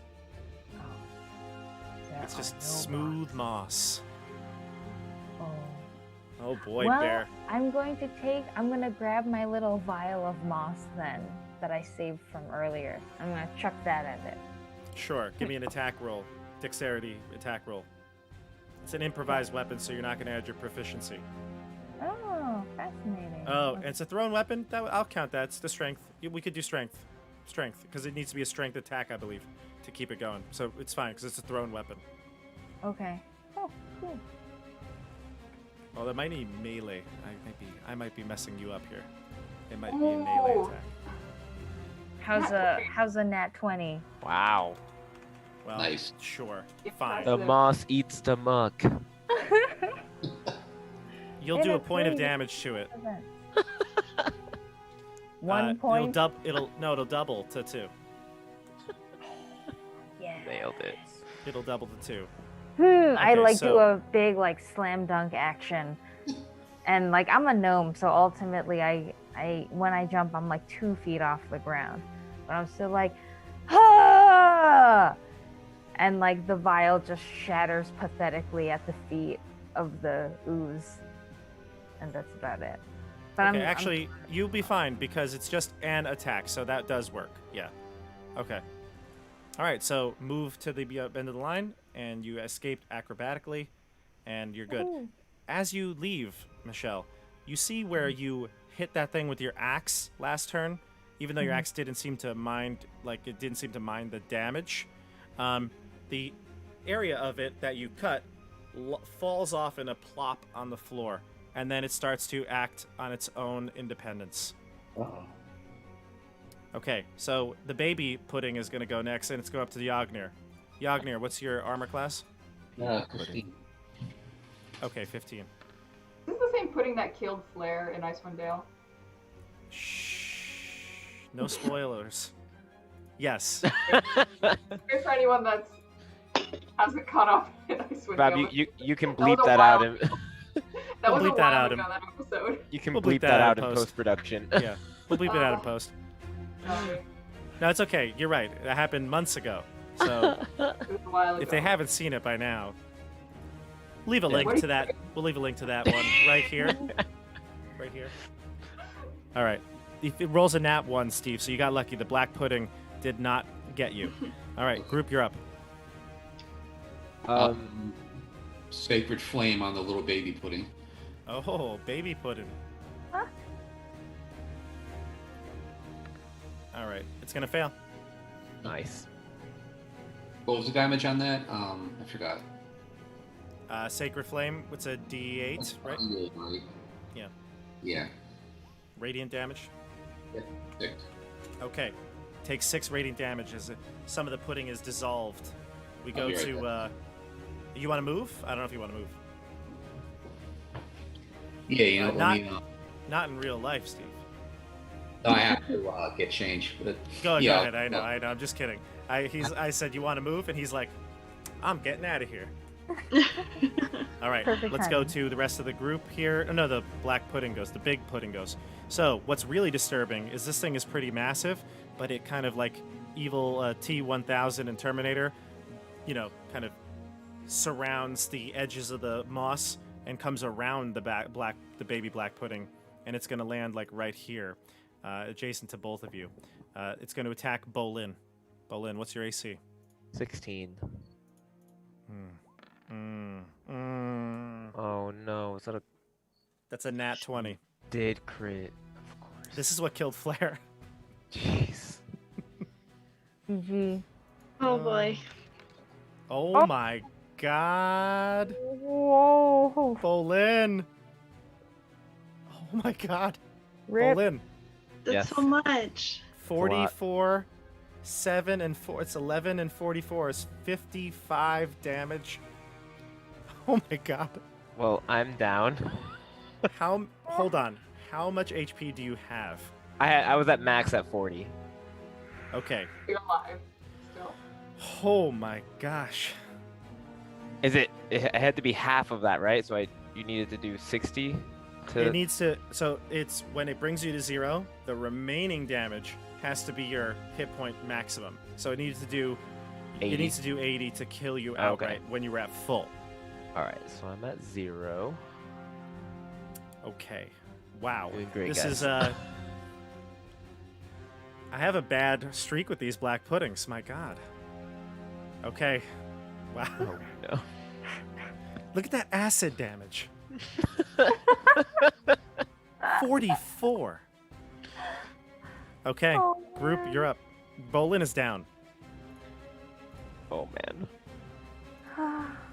I mean, but all the bad guys have moved, right? No, the mean locks have not. Okay. Well, I guess I could go. No, you don't want to go because you're gonna take a death save. So Can I Yeah, go? no.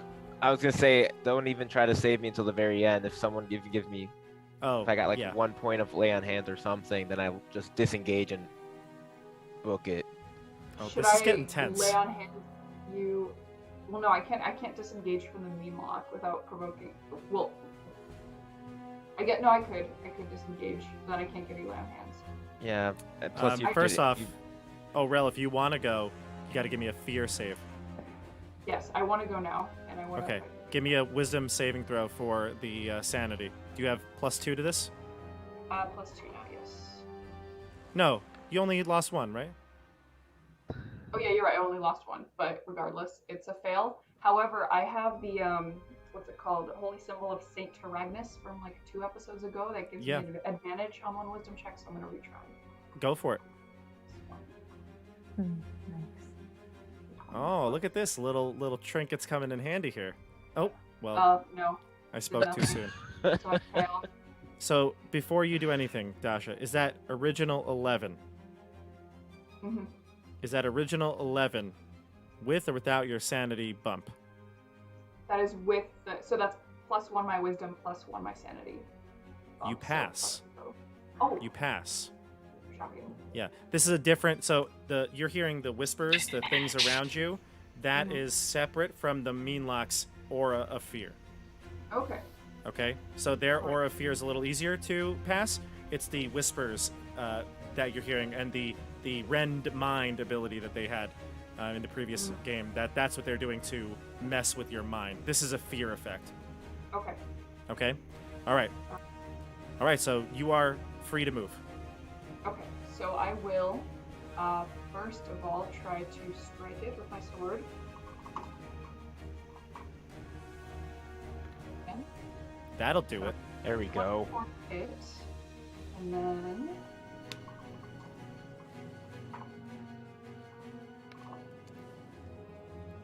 Oof. Yes. so 13 damage. Exactly what you needed to kill it. Oh, amazing! Perfect. Nice. Wow. So it's dead, and I'm gonna run back to my friends.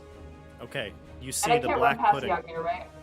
You can Okay. go past Yagnir, but you see the black pudding here. So I'm gonna stand right behind Yagnir. Okay. All right. Behind you, Bear, you see two Meanlocks appear. Oh my.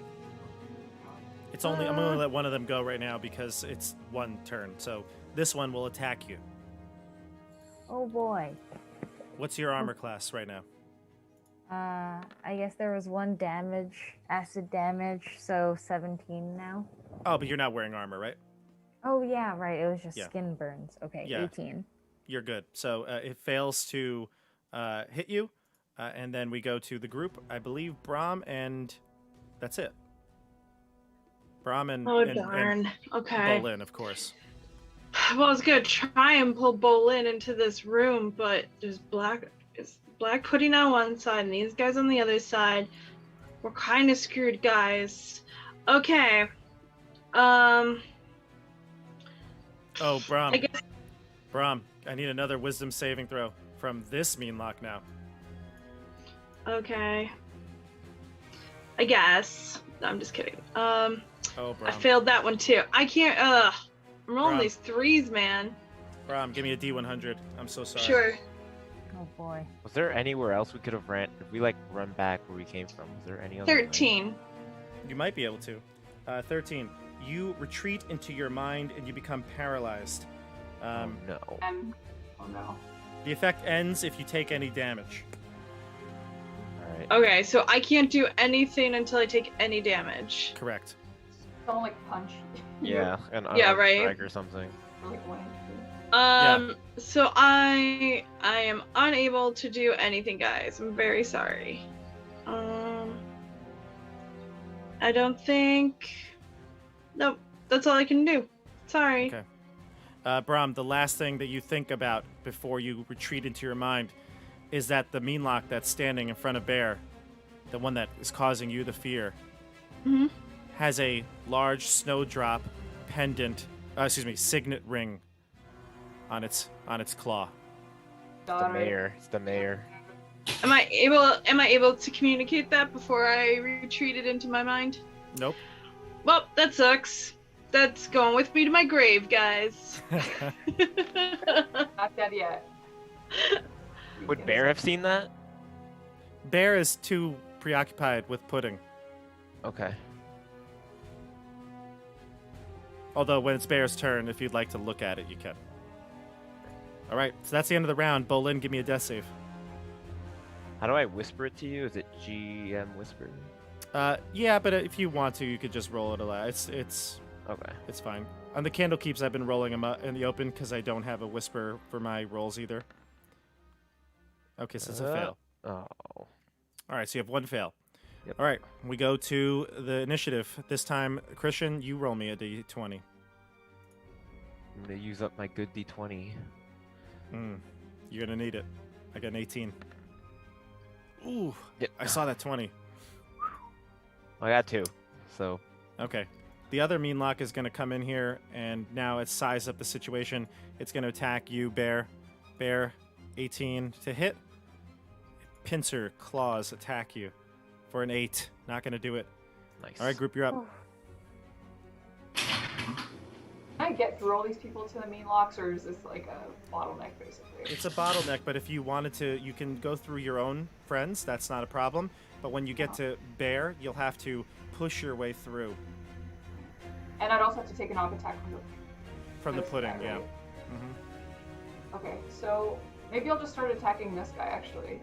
Okay. Unless anyone wants to go Well- first, I don't have to go first. Remember, if you hit him with your sword, it burned up Bear's axe. And then it turns into a baby pudding. And it didn't seem that slashing damage did anything to it. I have. I'm wondering I if have- you can. I mean, I have radiant damage. I have divine Yeah. favor going right now, and I You have could a spear that I smite. could. Well, I could smite, and I could. Can I smite with a spear? Is that only a sword? No, you can smite with a spear. Yeah, Okay, because a piercing damage wouldn't like chop off a piece and birth new pudding. that is correct. Mm-hmm. Yeah. So, okay, Arel will grab his spear and move here, and I guess wherever this spot is, I guess I'm right on top of that. I'm gonna right say now. this is fine. I'm gonna say this is fine. Go ahead. Sure. Okay, so he will, using his divine favor, try to spear this thing. Bless you, whoever that was. And yeah, that was +5. All right. What's going on? Oh, bad stuff, Steve. Oh dear. It's not good. 11 hits, though, right? 11 hit. It does hit, yes. It We're does gonna hit. die, man. So I don't know now- if Bolin. I don't know if Bolin's in a good spot. Yeah, Bolin is not doing great. So first of all, I roll my regular damage and then the d4 and then the smite, right? Yeah. Okay. D8 plus 5. So 7 piercing damage, or sorry, 12 piercing damage. Is it a spear? It's a spear. It's only d6. Oh, you're right. Okay, so I'll redo that. 6 plus 5. It's still plus 5, right? Yep. Spear's Your normal okay. strength and other abilities, yeah. Okay. So 8. Is there a reason it's +5 though? What's the 5 for? I think. On Should my be your spear strength. attack. Just your strength should be added to the damage though, so probably 3 or 4, right? I don't think you have a 20. No. Hang on. Oh, you have dueling, right? I'm dueling, yes. That's why. Okay, never mind. Yeah, okay. All right, so you do 8 damage to it with the spear itself, and then your radiant damage. Radiant damage from the divine favor is 2, and then I'm gonna smite, which will use up my second spell slot. And this isn't undead or fiend, right? No. Okay. So, and that's just 2d8. 7 radiant 7. damage. Okay. Okay, so it takes all that damage. I think a total of 17, and you also that spear is going to take -1 to damage from now on, and you're also going to take a d8 of acid splash damage. You take 2 acid damage. So what's happening now? Orel swiped at this thing or stabbed at it with a spear, the black pudding, and Okay. did 17 damage with the smite. Orel took also 2 acid back, and the spear is now corroded a little bit. Right? So it's the other Meanlock's turn. This one right here will go on Bear to try to paralyze you. And then we'll go to the group. So think about what you might want to do. Bear a 8. Not going to do it. Go for it, group. I cast guiding bolt on the one that is attacking Bolin. Yes, but it is a ranged attack. Am I not mistaken? Yeah. So you have to back up, or you're gonna have disadvantage. Although its AC was low, so it's up to Okay. you. Did all the bat? This one here is attacking Orel. This one is not really attacking anybody yet. It's just an amorphous blob. The baby one is kind of underneath it. But which one is doing like all the major damage to everybody? Oh, the big one is what hit Bolin. Yeah. I'll hit the big one. Or Okay. I'll try to. All right. Disadvantage on this. Okay. Hopefully. Oh no. What's your total with a 2? You need a 7. I don't think you hit it. No. No. I think you have a 6. Yep. Dang. Yeah. Plus 4. Oh, all right. Oh no. All right. Bolin, I'm not sure what to say here. Yeah, I don't. Well, I have to play this as it would be that the pudding would try to devour you. So all right. if it hits you, which I know this Could sounds I weird. run It's up? not- Could I do like a heroic run up there, bonus action, let it attack me, and then hellish rebuke it? Give me a. Whew. Okay. Yes, but you need to give me a skill check of some sort to get in the way or convince it to attack you or whatever you want to present it. Tell me what you want to do and we'll make a check.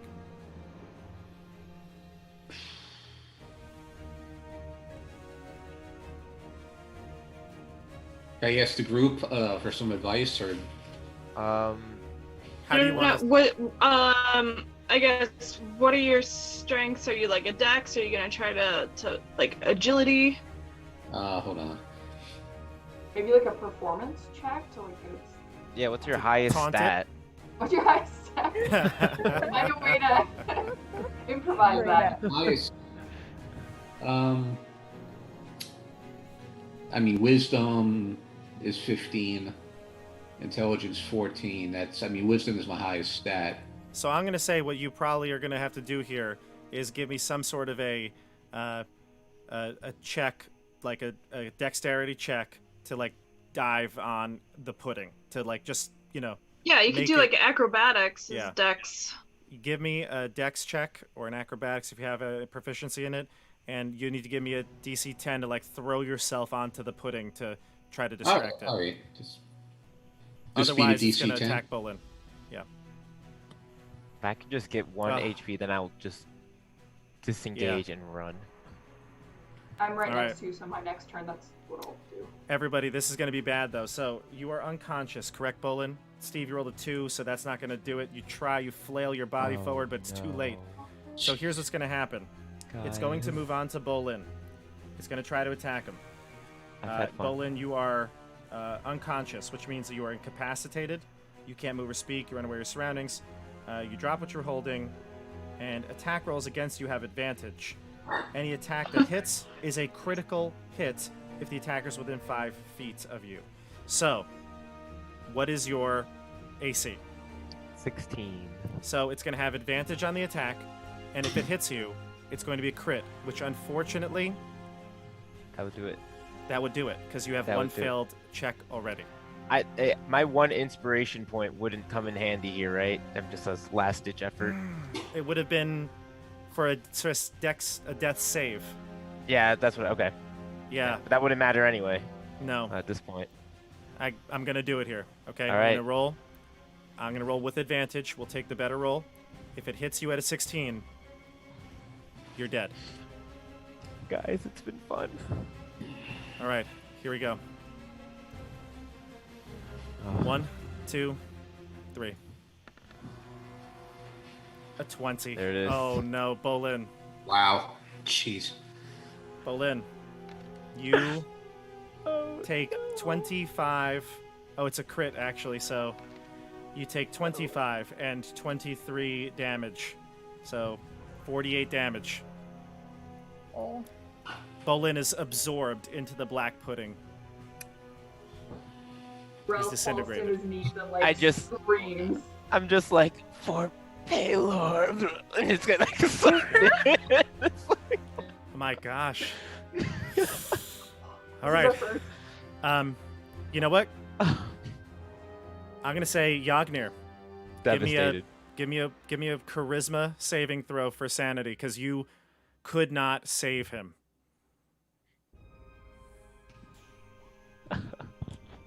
Okay, you were able to pass with a 19, but it rocked you. Right. Oh my goodness. Both Christian, my avatar characters die. Oh, Christian, no. I'm sorry. We'll deal with the death of Bolin after this combat. All right. Oh, All right, let's go to the group for your turn. oh, Is there no way to if we kill this thing, dig him out of there? We'll find out. We'll find out. All Who's right. up? Bear or Brahm, I think, have to go? I'm still paralyzed until I take any damage. Oh my gosh, this is real bad. So I guess I would say Bear, if you're able to like slap me as a bonus action, I'd Sure. appreciate it. Okay. I'd like to go into, or I'd like to do a frenzied attack. Sure. And so, as my bonus attack action, I would like to first slap Brahm. You're going to take a point of damage, Brahm. That's fine. Okay, you are snapped Worth out it. of your delirium. Yeah. Bear, Okay. your main action? My main action will be, let's see. So this is the mean lock that you fought before that was hurt. This is the mare. I'll put a little indicator on the mare. I'll put a little lightning bolt on the mare. I'd like to attack the one that's hurt. Mm-hmm. Yeah. I really hope these aren't the people.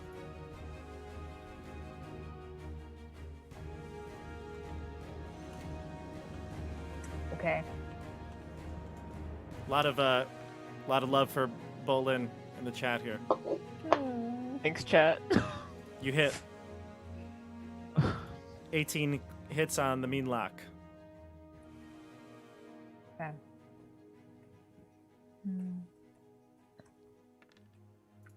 Okay, Alright. nice. 8 damage. That will still do some decent damage. Okay, it's really, you sense it's close to death. It's got a lot of wounds. All right. That was your bonus. You're not moving, I assume, right? Yeah, I'm definitely gonna stay put. I want to try and protect Brahm Sure. and shield Brahm from damage if possible. Yep, Brahm, you are good to go.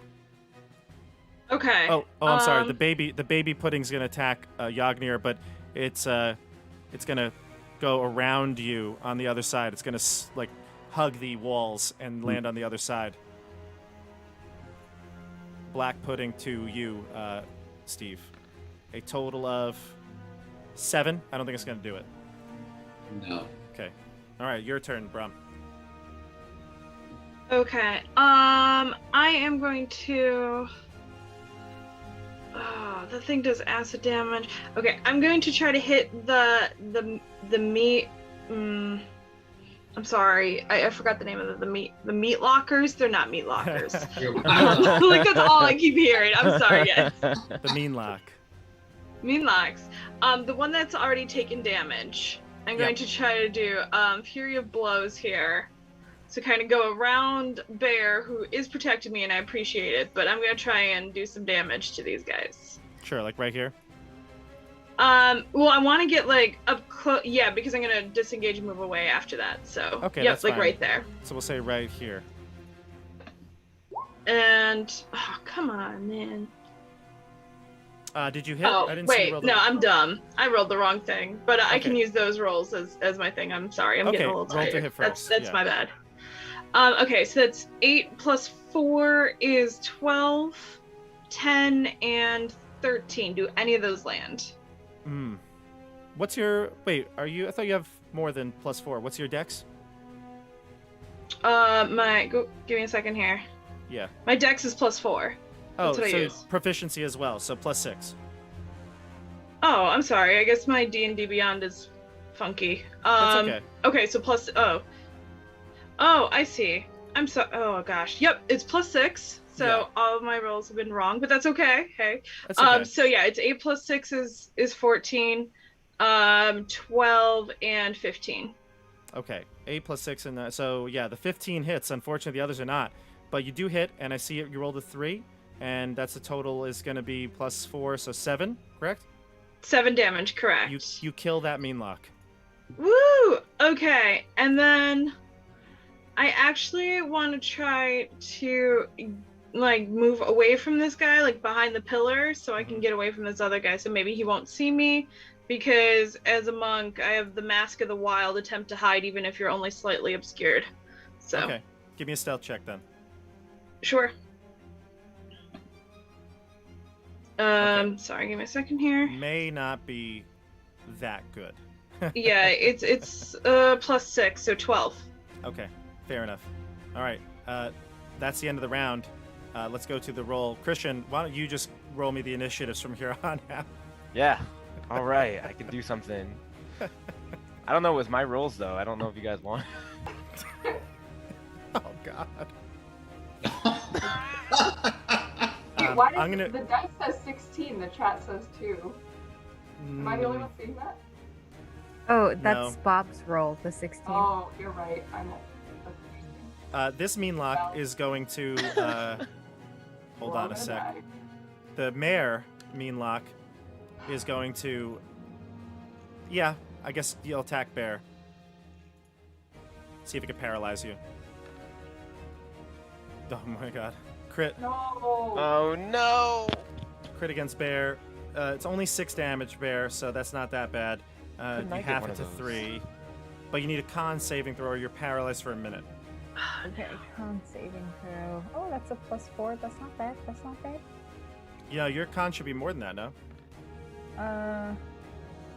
Ooh. I don't know. I have Uh-oh. +4 on my sheet. But you're proficient in that as well, so I think you would get the bonus to your saving throw. Oh. Oh, nice. So I think it would be a +6. But Sweet. you only rolled a 9 in that case. You're paralyzed right now. At the end of your turns, you can take a saving throw to see if you can snap out of it. But on your turn, you will be paralyzed.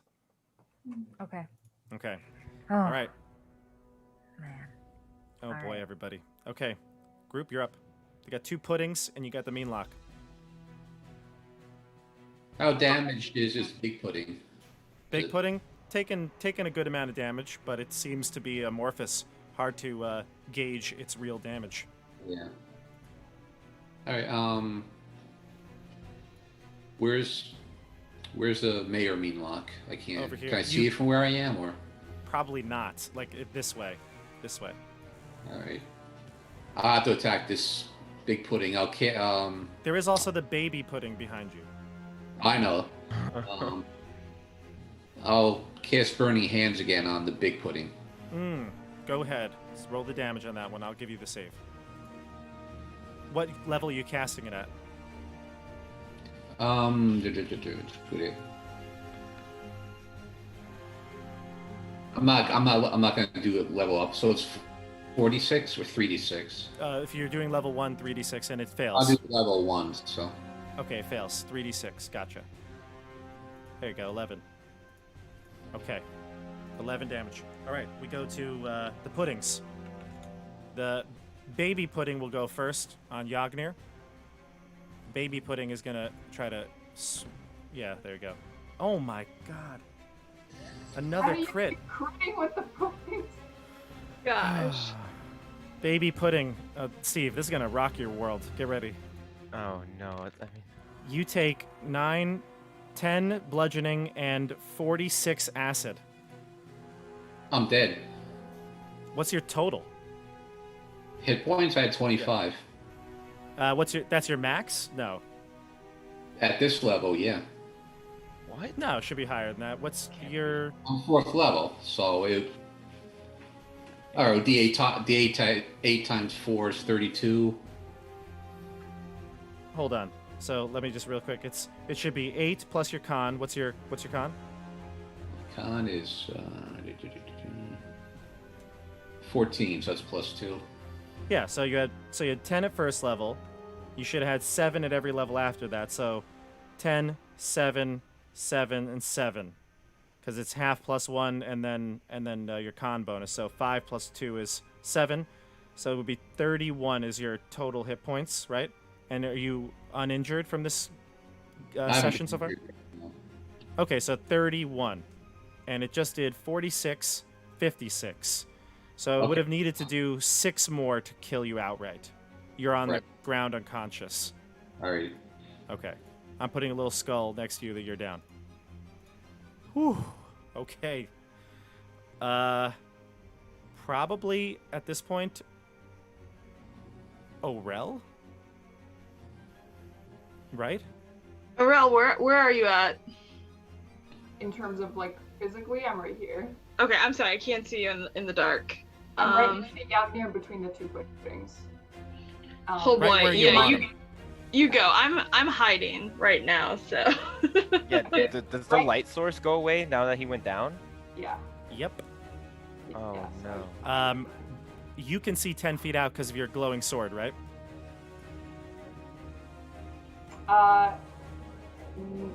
No, I have a glowing dagger that I'm currently not carrying because we were depending on Steve's light.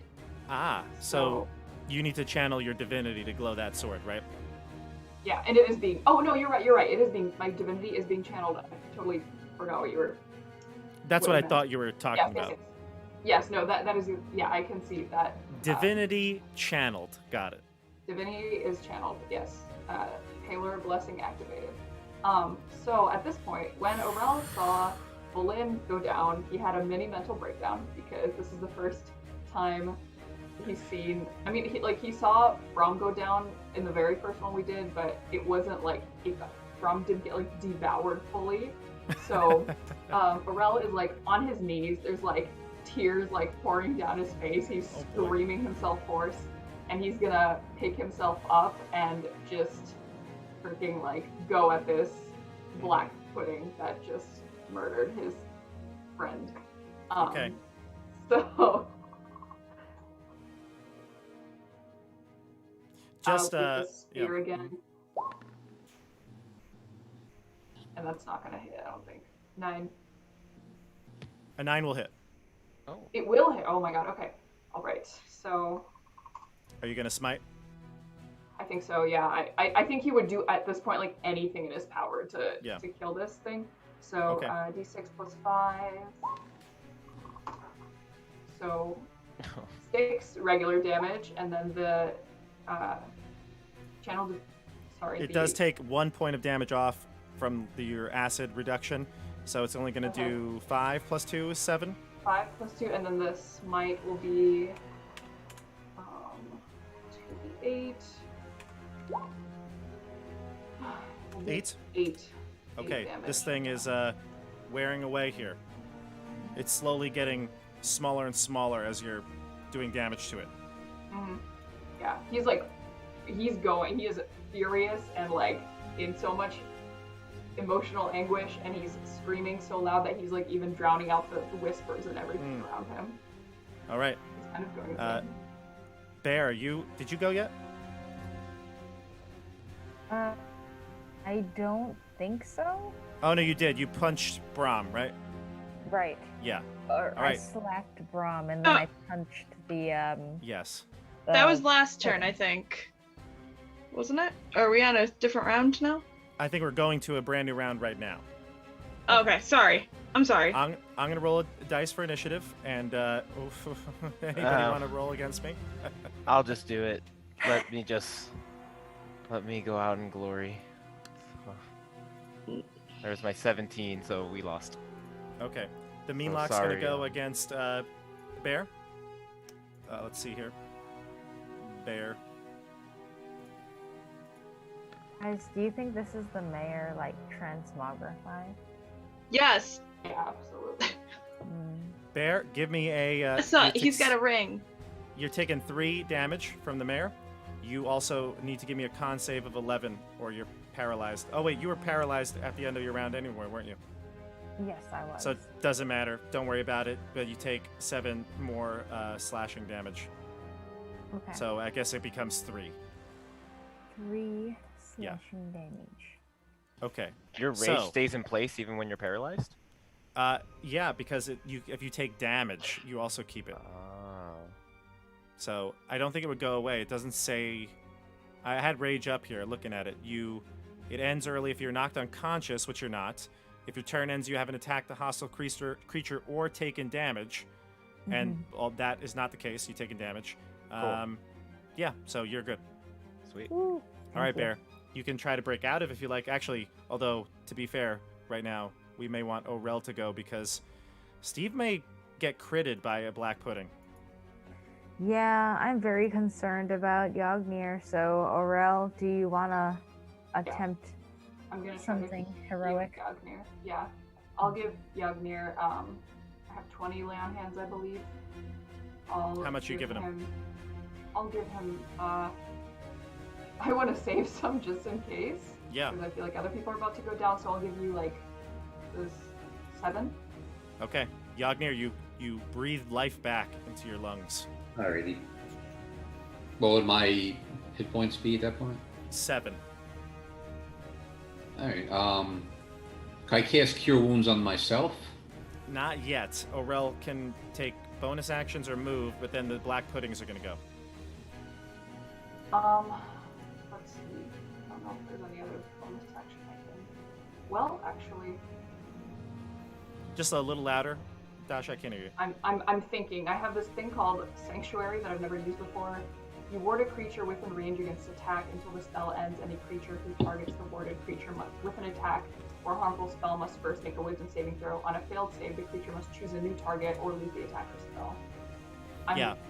Does that mean it would have to choose a new target, as in like one of us, or it could potentially turn on the other black pudding, or? No, so basically, if the creature fails to save, it just can't attack that one. It wouldn't attack itself. It's not like you're controlling it. It would just attack a nearby enemy. Okay. Yeah. And if there is no other nearby enemy to attack? Then it can't. I guess Then it would can't. attack me then. If I'm It would trying to attack you, prevent it. yeah. Yeah, so I'm not going to do that. Yeah, I think that's all I can do. I'm just going to... Sanctuary on Steve? Or sorry, not yes. on Steve, on one of the puddings. Yes, yeah.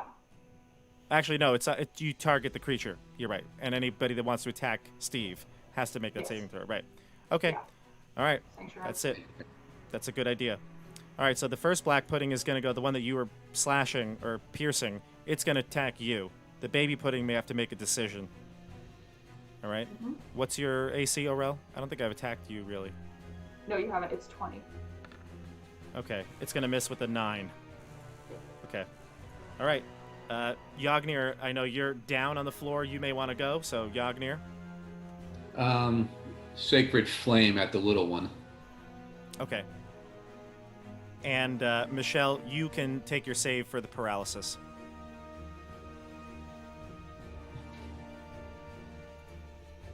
It is going to 3 for the saving throw, Steve, so roll your damage. 5. All right. You extinguish this black pudding. Nice. The baby pudding goes away. Okay. Michelle, what'd you get? Oh, good. You snapped out of it with a 15. Perfect. So you snap out of it, and you see the mare pummeling you with its claws. Well, I don't want to do any more damage. So, can I just kind of like try... What are these square things? Oh, I'm sorry, Bear. The paralysis ends at the end of your turn. I forgot. My fault. Oh, okay. Your No turn problem. has to be wasted, essentially, for the paralysis. Then I'll sit there and just stare vapidly at the mare. Brum? Okay, I've got one more key point left, so I'm gonna run up to the mare and try to hit it really hard. 3 Flying times. kick? Yeah. Oh man, why am I rolling so terribly? So one of them hits. Yes. Not Okay. thrilled with my dice. Okay, so that is only 6 damage. But I'm gonna be honest, I'm gonna go back in. I want to run, disengage, and run. I don't have to be covered, but like away from everyone else. Sure, go for it. So I'm gonna run to here. Sure. Brom, as you run behind those stone slabs, I'm going to give you a couple of, a bit of your surroundings here. So you look around you as you hide behind the slab, and you can see that the stone slab that you're hiding behind is coated with blood and filth. a result of people being laid out for days here. You get the idea that this is where the Meanlocks change people. Gross. All right? Okay. You also see, around you, you see some sort of device.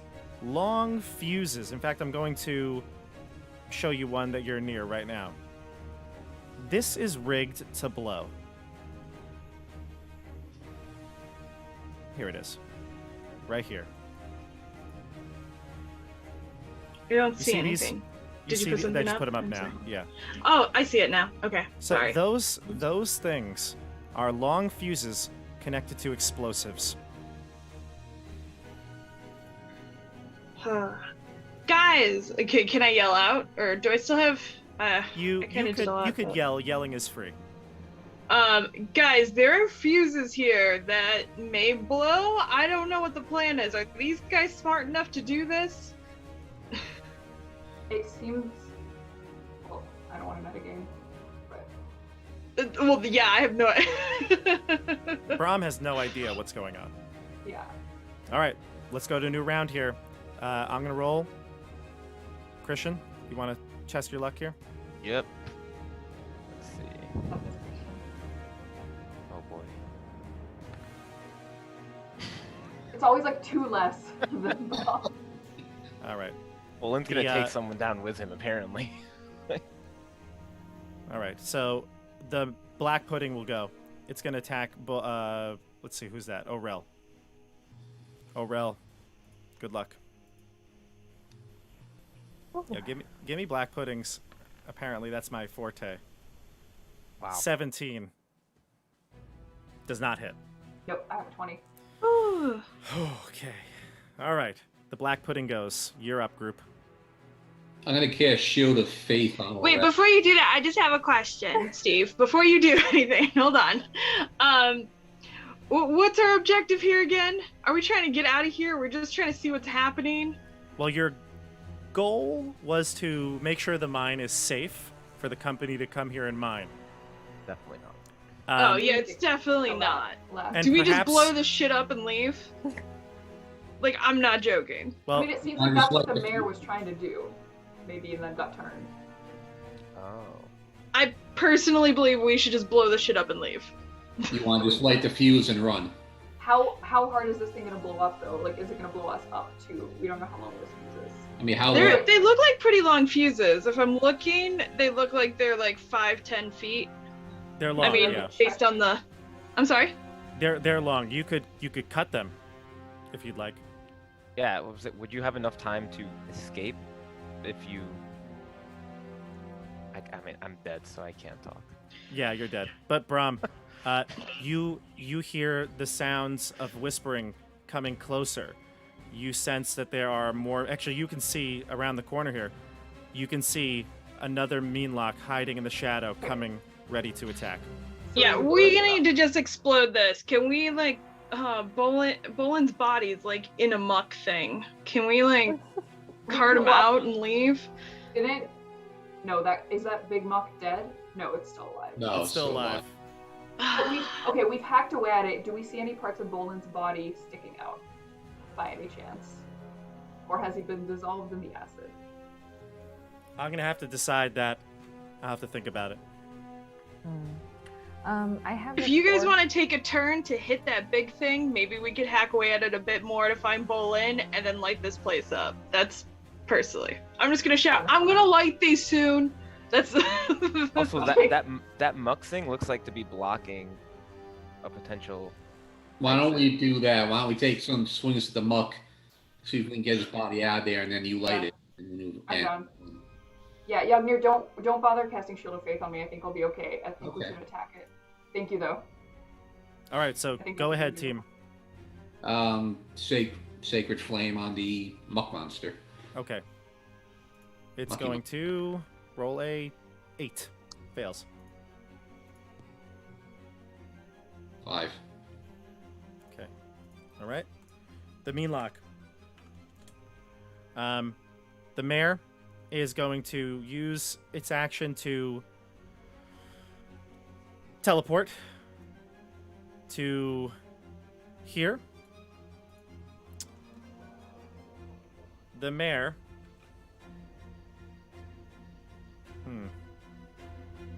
Cast fireball. It's going to look at Brahm. You get a sense of the humanity still behind the eyes. It looks at you, and it looks at the fuse.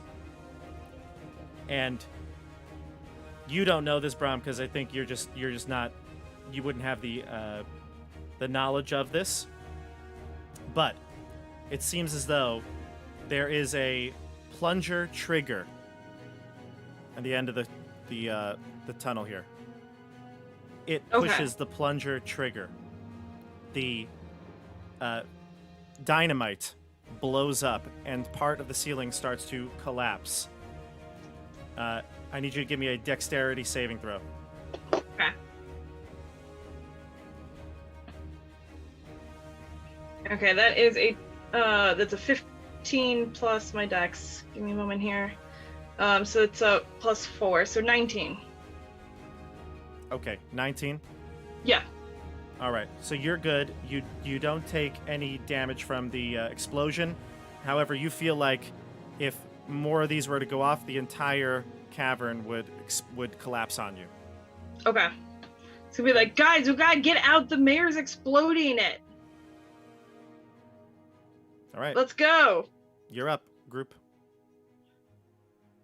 All right, sounds good to me. What do Yeah. you guys think? Yeah. Let's do it. Yes. Okay. DM, have we determined if we could see anything of Bolin to pull anything out to try to revive him? I'll try to grab him on my way out. I just don't know if I can. I don't think you can. No. Okay. No. That was my last hope. The black pudding would need to be completely defeated, and it looks like the cave is about to fall in. So you'd have to defeat the black pudding before the cave falls in. You don't see anything yet. He's still engulfed. I mean, how badly damaged is this black pudding? You've done a decent amount to it. I mean, you don't know because its shape is very odd. Yeah. You don't know the anatomy. Gonna get an If only awesome letter Dobby from- were here. So potentially I could attack, try to finish it off, and then take my 30 feet to run. If I manage Sure. to kill it, we'd be able to see Christian maybe, and Brom, you could grab him on the way out. Yeah, If we you can kill all it- do that. If we all take a swing at it, we'll just tag team We it. all have one last attack at it before the ceiling collapses and kills us all. Let's try it, guys. Okay, Gotcha. Aurel, go Yeah. for it, man. Okay. And I realized I have my channel divinity up, I think. Oh, you Right, should have if been I adding your still charisma. I should be adding +7 then to attack. Yeah. I'll count that now. 12. 12 does hit.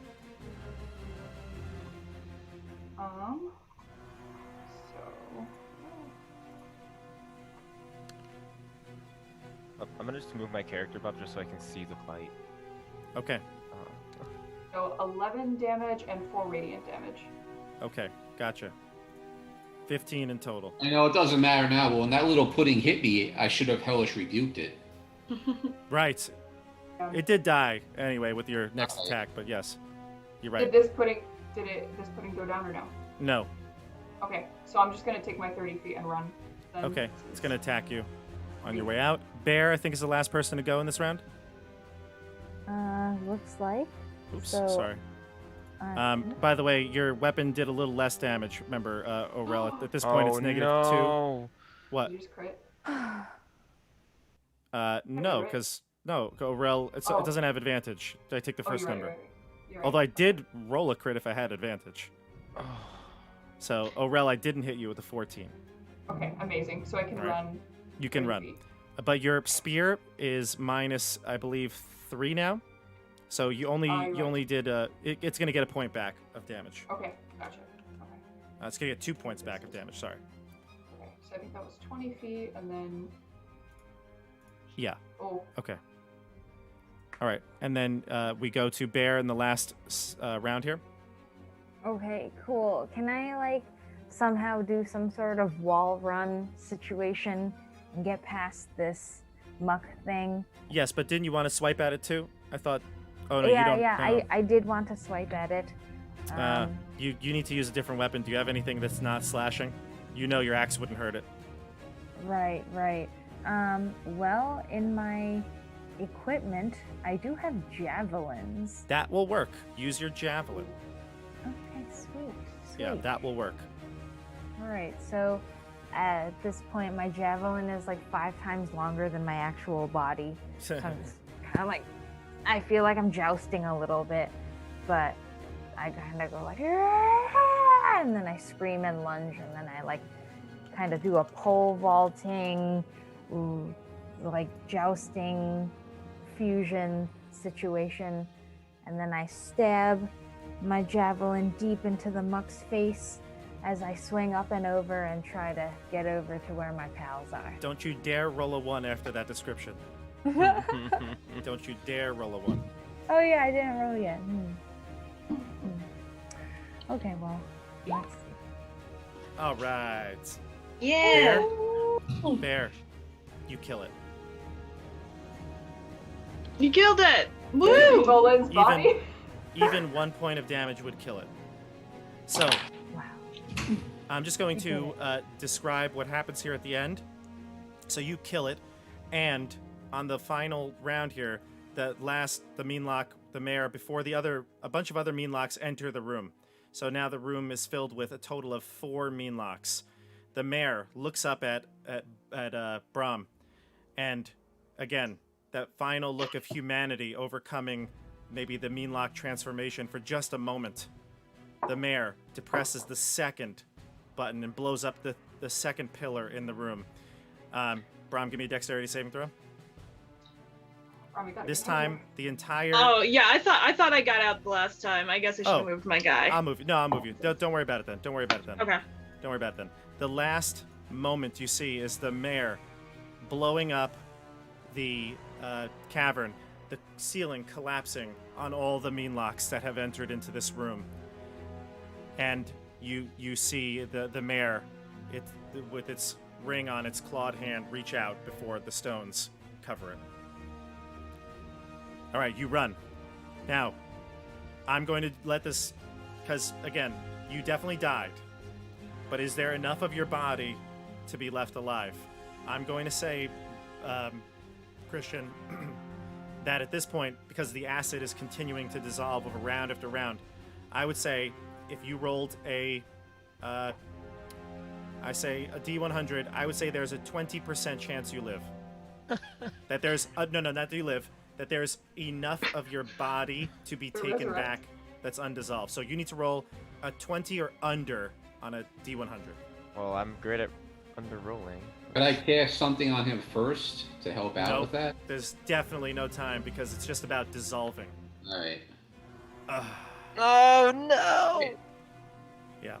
All right. So when the pudding dissolves and melts away onto the floor, there's nothing enough of solid to grab of. No fingernail, no anything. It's just mush. You guys are gonna get an awesome letter from his brother when you get back into town. That's because I can't wait to see Bolin again, and it's just gonna be this really, really awesome letter. I'm gonna be honest though, I'm going to take, because I assume there's still like some armor or weapons you had in your bag or something. I'm gonna grab whatever I can to even remember you by. I'll be like, it'll be fine, buddy, as the bag's like dissolving in my arms as I'm running out. Do you have any magical items, Bolin? I think I did actually. I think I had bracers. I'm not trying to loot your body. Like, I'm genuinely trying to please. like, grab you. Take whatever you can. I have bracers of archery. I would say the bracers, because they're a magical item, they would be able to withstand the corrosion for longer than your other weapons, and you can take the bracers to remind yourself of him. Just flick the leftover skin off, and you're good to go. The slop that is your leftover skin. This hurts. All right, everybody. So the Meanlocks collapse the cave. You exit the mouth of the cavern. I'm going to go back to our normal view here. There's no other view to be in right now, so we'll go back to the main page. You exit out into the city of Vermaelen, and although the town is still, deserted, desolate, and the moon is coming out at night, there is a sense of ease that the Meanlocks that once haunted this town no longer have reign. If somebody were to come to this town, maybe they can rebuild. As you walk past that tree where you got Lucas's wife's pendant, you look back up towards the mine and remember your friend Bolin. I'm going to let everybody have a time of mourning right now. If you'd like to say anything about Bolin, you can. I remember the time that got stuck in an elevator with Bolin. It was really scary, and he screamed, but he still did it. He still made it. I remember that. That was in Shut-In. Yep. Link up the top. Just kidding. There's 17 videos linked now. There's no can't no even... promotion. No promotion right now. This is a sad moment. No promotion. The link will be there. Be serious. Like and subscribe. I do. Yeah. Hit that notification bell. Smash the bell. Like, Not right now. Like and subscribe, Bolin's death. if you cared at all for Bolin, you will subscribe to this channel right now. It was Bolin's dying wish. Anybody else like this? Steph, that was very nice. Brom, I should say that was very nice. Thank you, Brom. I remember Aurel, that. I remember that. Aurel will kneel down and try to say a prayer to Pelor to I don't know, pray for Bolin's soul. But he's dry heave sobbing. He can't even get the words out. So he's just leaning on his sword like this and can't even get words out. But as he's trying to do that, he's just reflecting on how much Bolin has grown in his courage throughout the campaign, of how timid and kind of scared he was in the beginning and never hung back. But this campaign, he was in the front for most of the campaign, and took so many insanities because of that. But he gained so much courage. So rest in peace. Yagnir will bow his head and say a prayer to the Morning Lord for his friend's memory. And he feels horribly guilty that he couldn't save him. And he swears revenge on every piece of moss that he sees. His life. If only he was a bit faster. Bear, any words? Bear would just like to look forlornly towards where we last saw Bolin and say, he was the bravest coward I knew. Yep. Yep. Everybody, you head back to Mayrin. Maybe you do rest here before hiking back down, but maybe I don't know. It's nighttime. Maybe you can't sleep because of the loss, but eventually, by sunup, you hit the town of Mayrin, and you enter the town, and you tell all the people in Mayrin of Bolin and his sacrifice, and how the town of Vermaelen can now move on and be redeveloped. And eventually, you'll head back to Candlekeep and to your guild to report the loss. That is a deep and creeping darkness. Thank you for playing, everybody. Christian, thank you for being such a great sport. I want it to be fair, but also, keep it consistent with how I would can ever say you run don't these pull monsters. punches. I know. You know that. I've said that over and over again. I cannot pull punches because if I feel like the monster would try to devour you or kill, it's just got to do it. And I think I hold the record now for most times dying on stream. I'm at 2 now. So Yeah. I died once the first session. I was like, oh yeah, we're not screwing around. Yep. Yeah. But that sucks. I'm sorry, man. It's okay. Yeah. But this is a moment I think we'll never forget. The group will be forever changed for it, and I can't wait to see your new character next session. It's ready. Bolin's brother. Have a name and everything. Folin. Oh, we're like Super Trooper Yeah. doing this. Dolan. It's the same actor. It's just a new character now. So Right. like, it's His a long lost twin brother. Different And- wig, maybe. And I'm also very excited, or not excited, but I'm interested to see how Dobby feels about losing his scaredy cat companion because Dobby was not here to help him. if you guys had played a week earlier, then I wouldn't have been able to play, and I could still be alive. So I now blame it on Bob's scheduling. Oh, God. All right.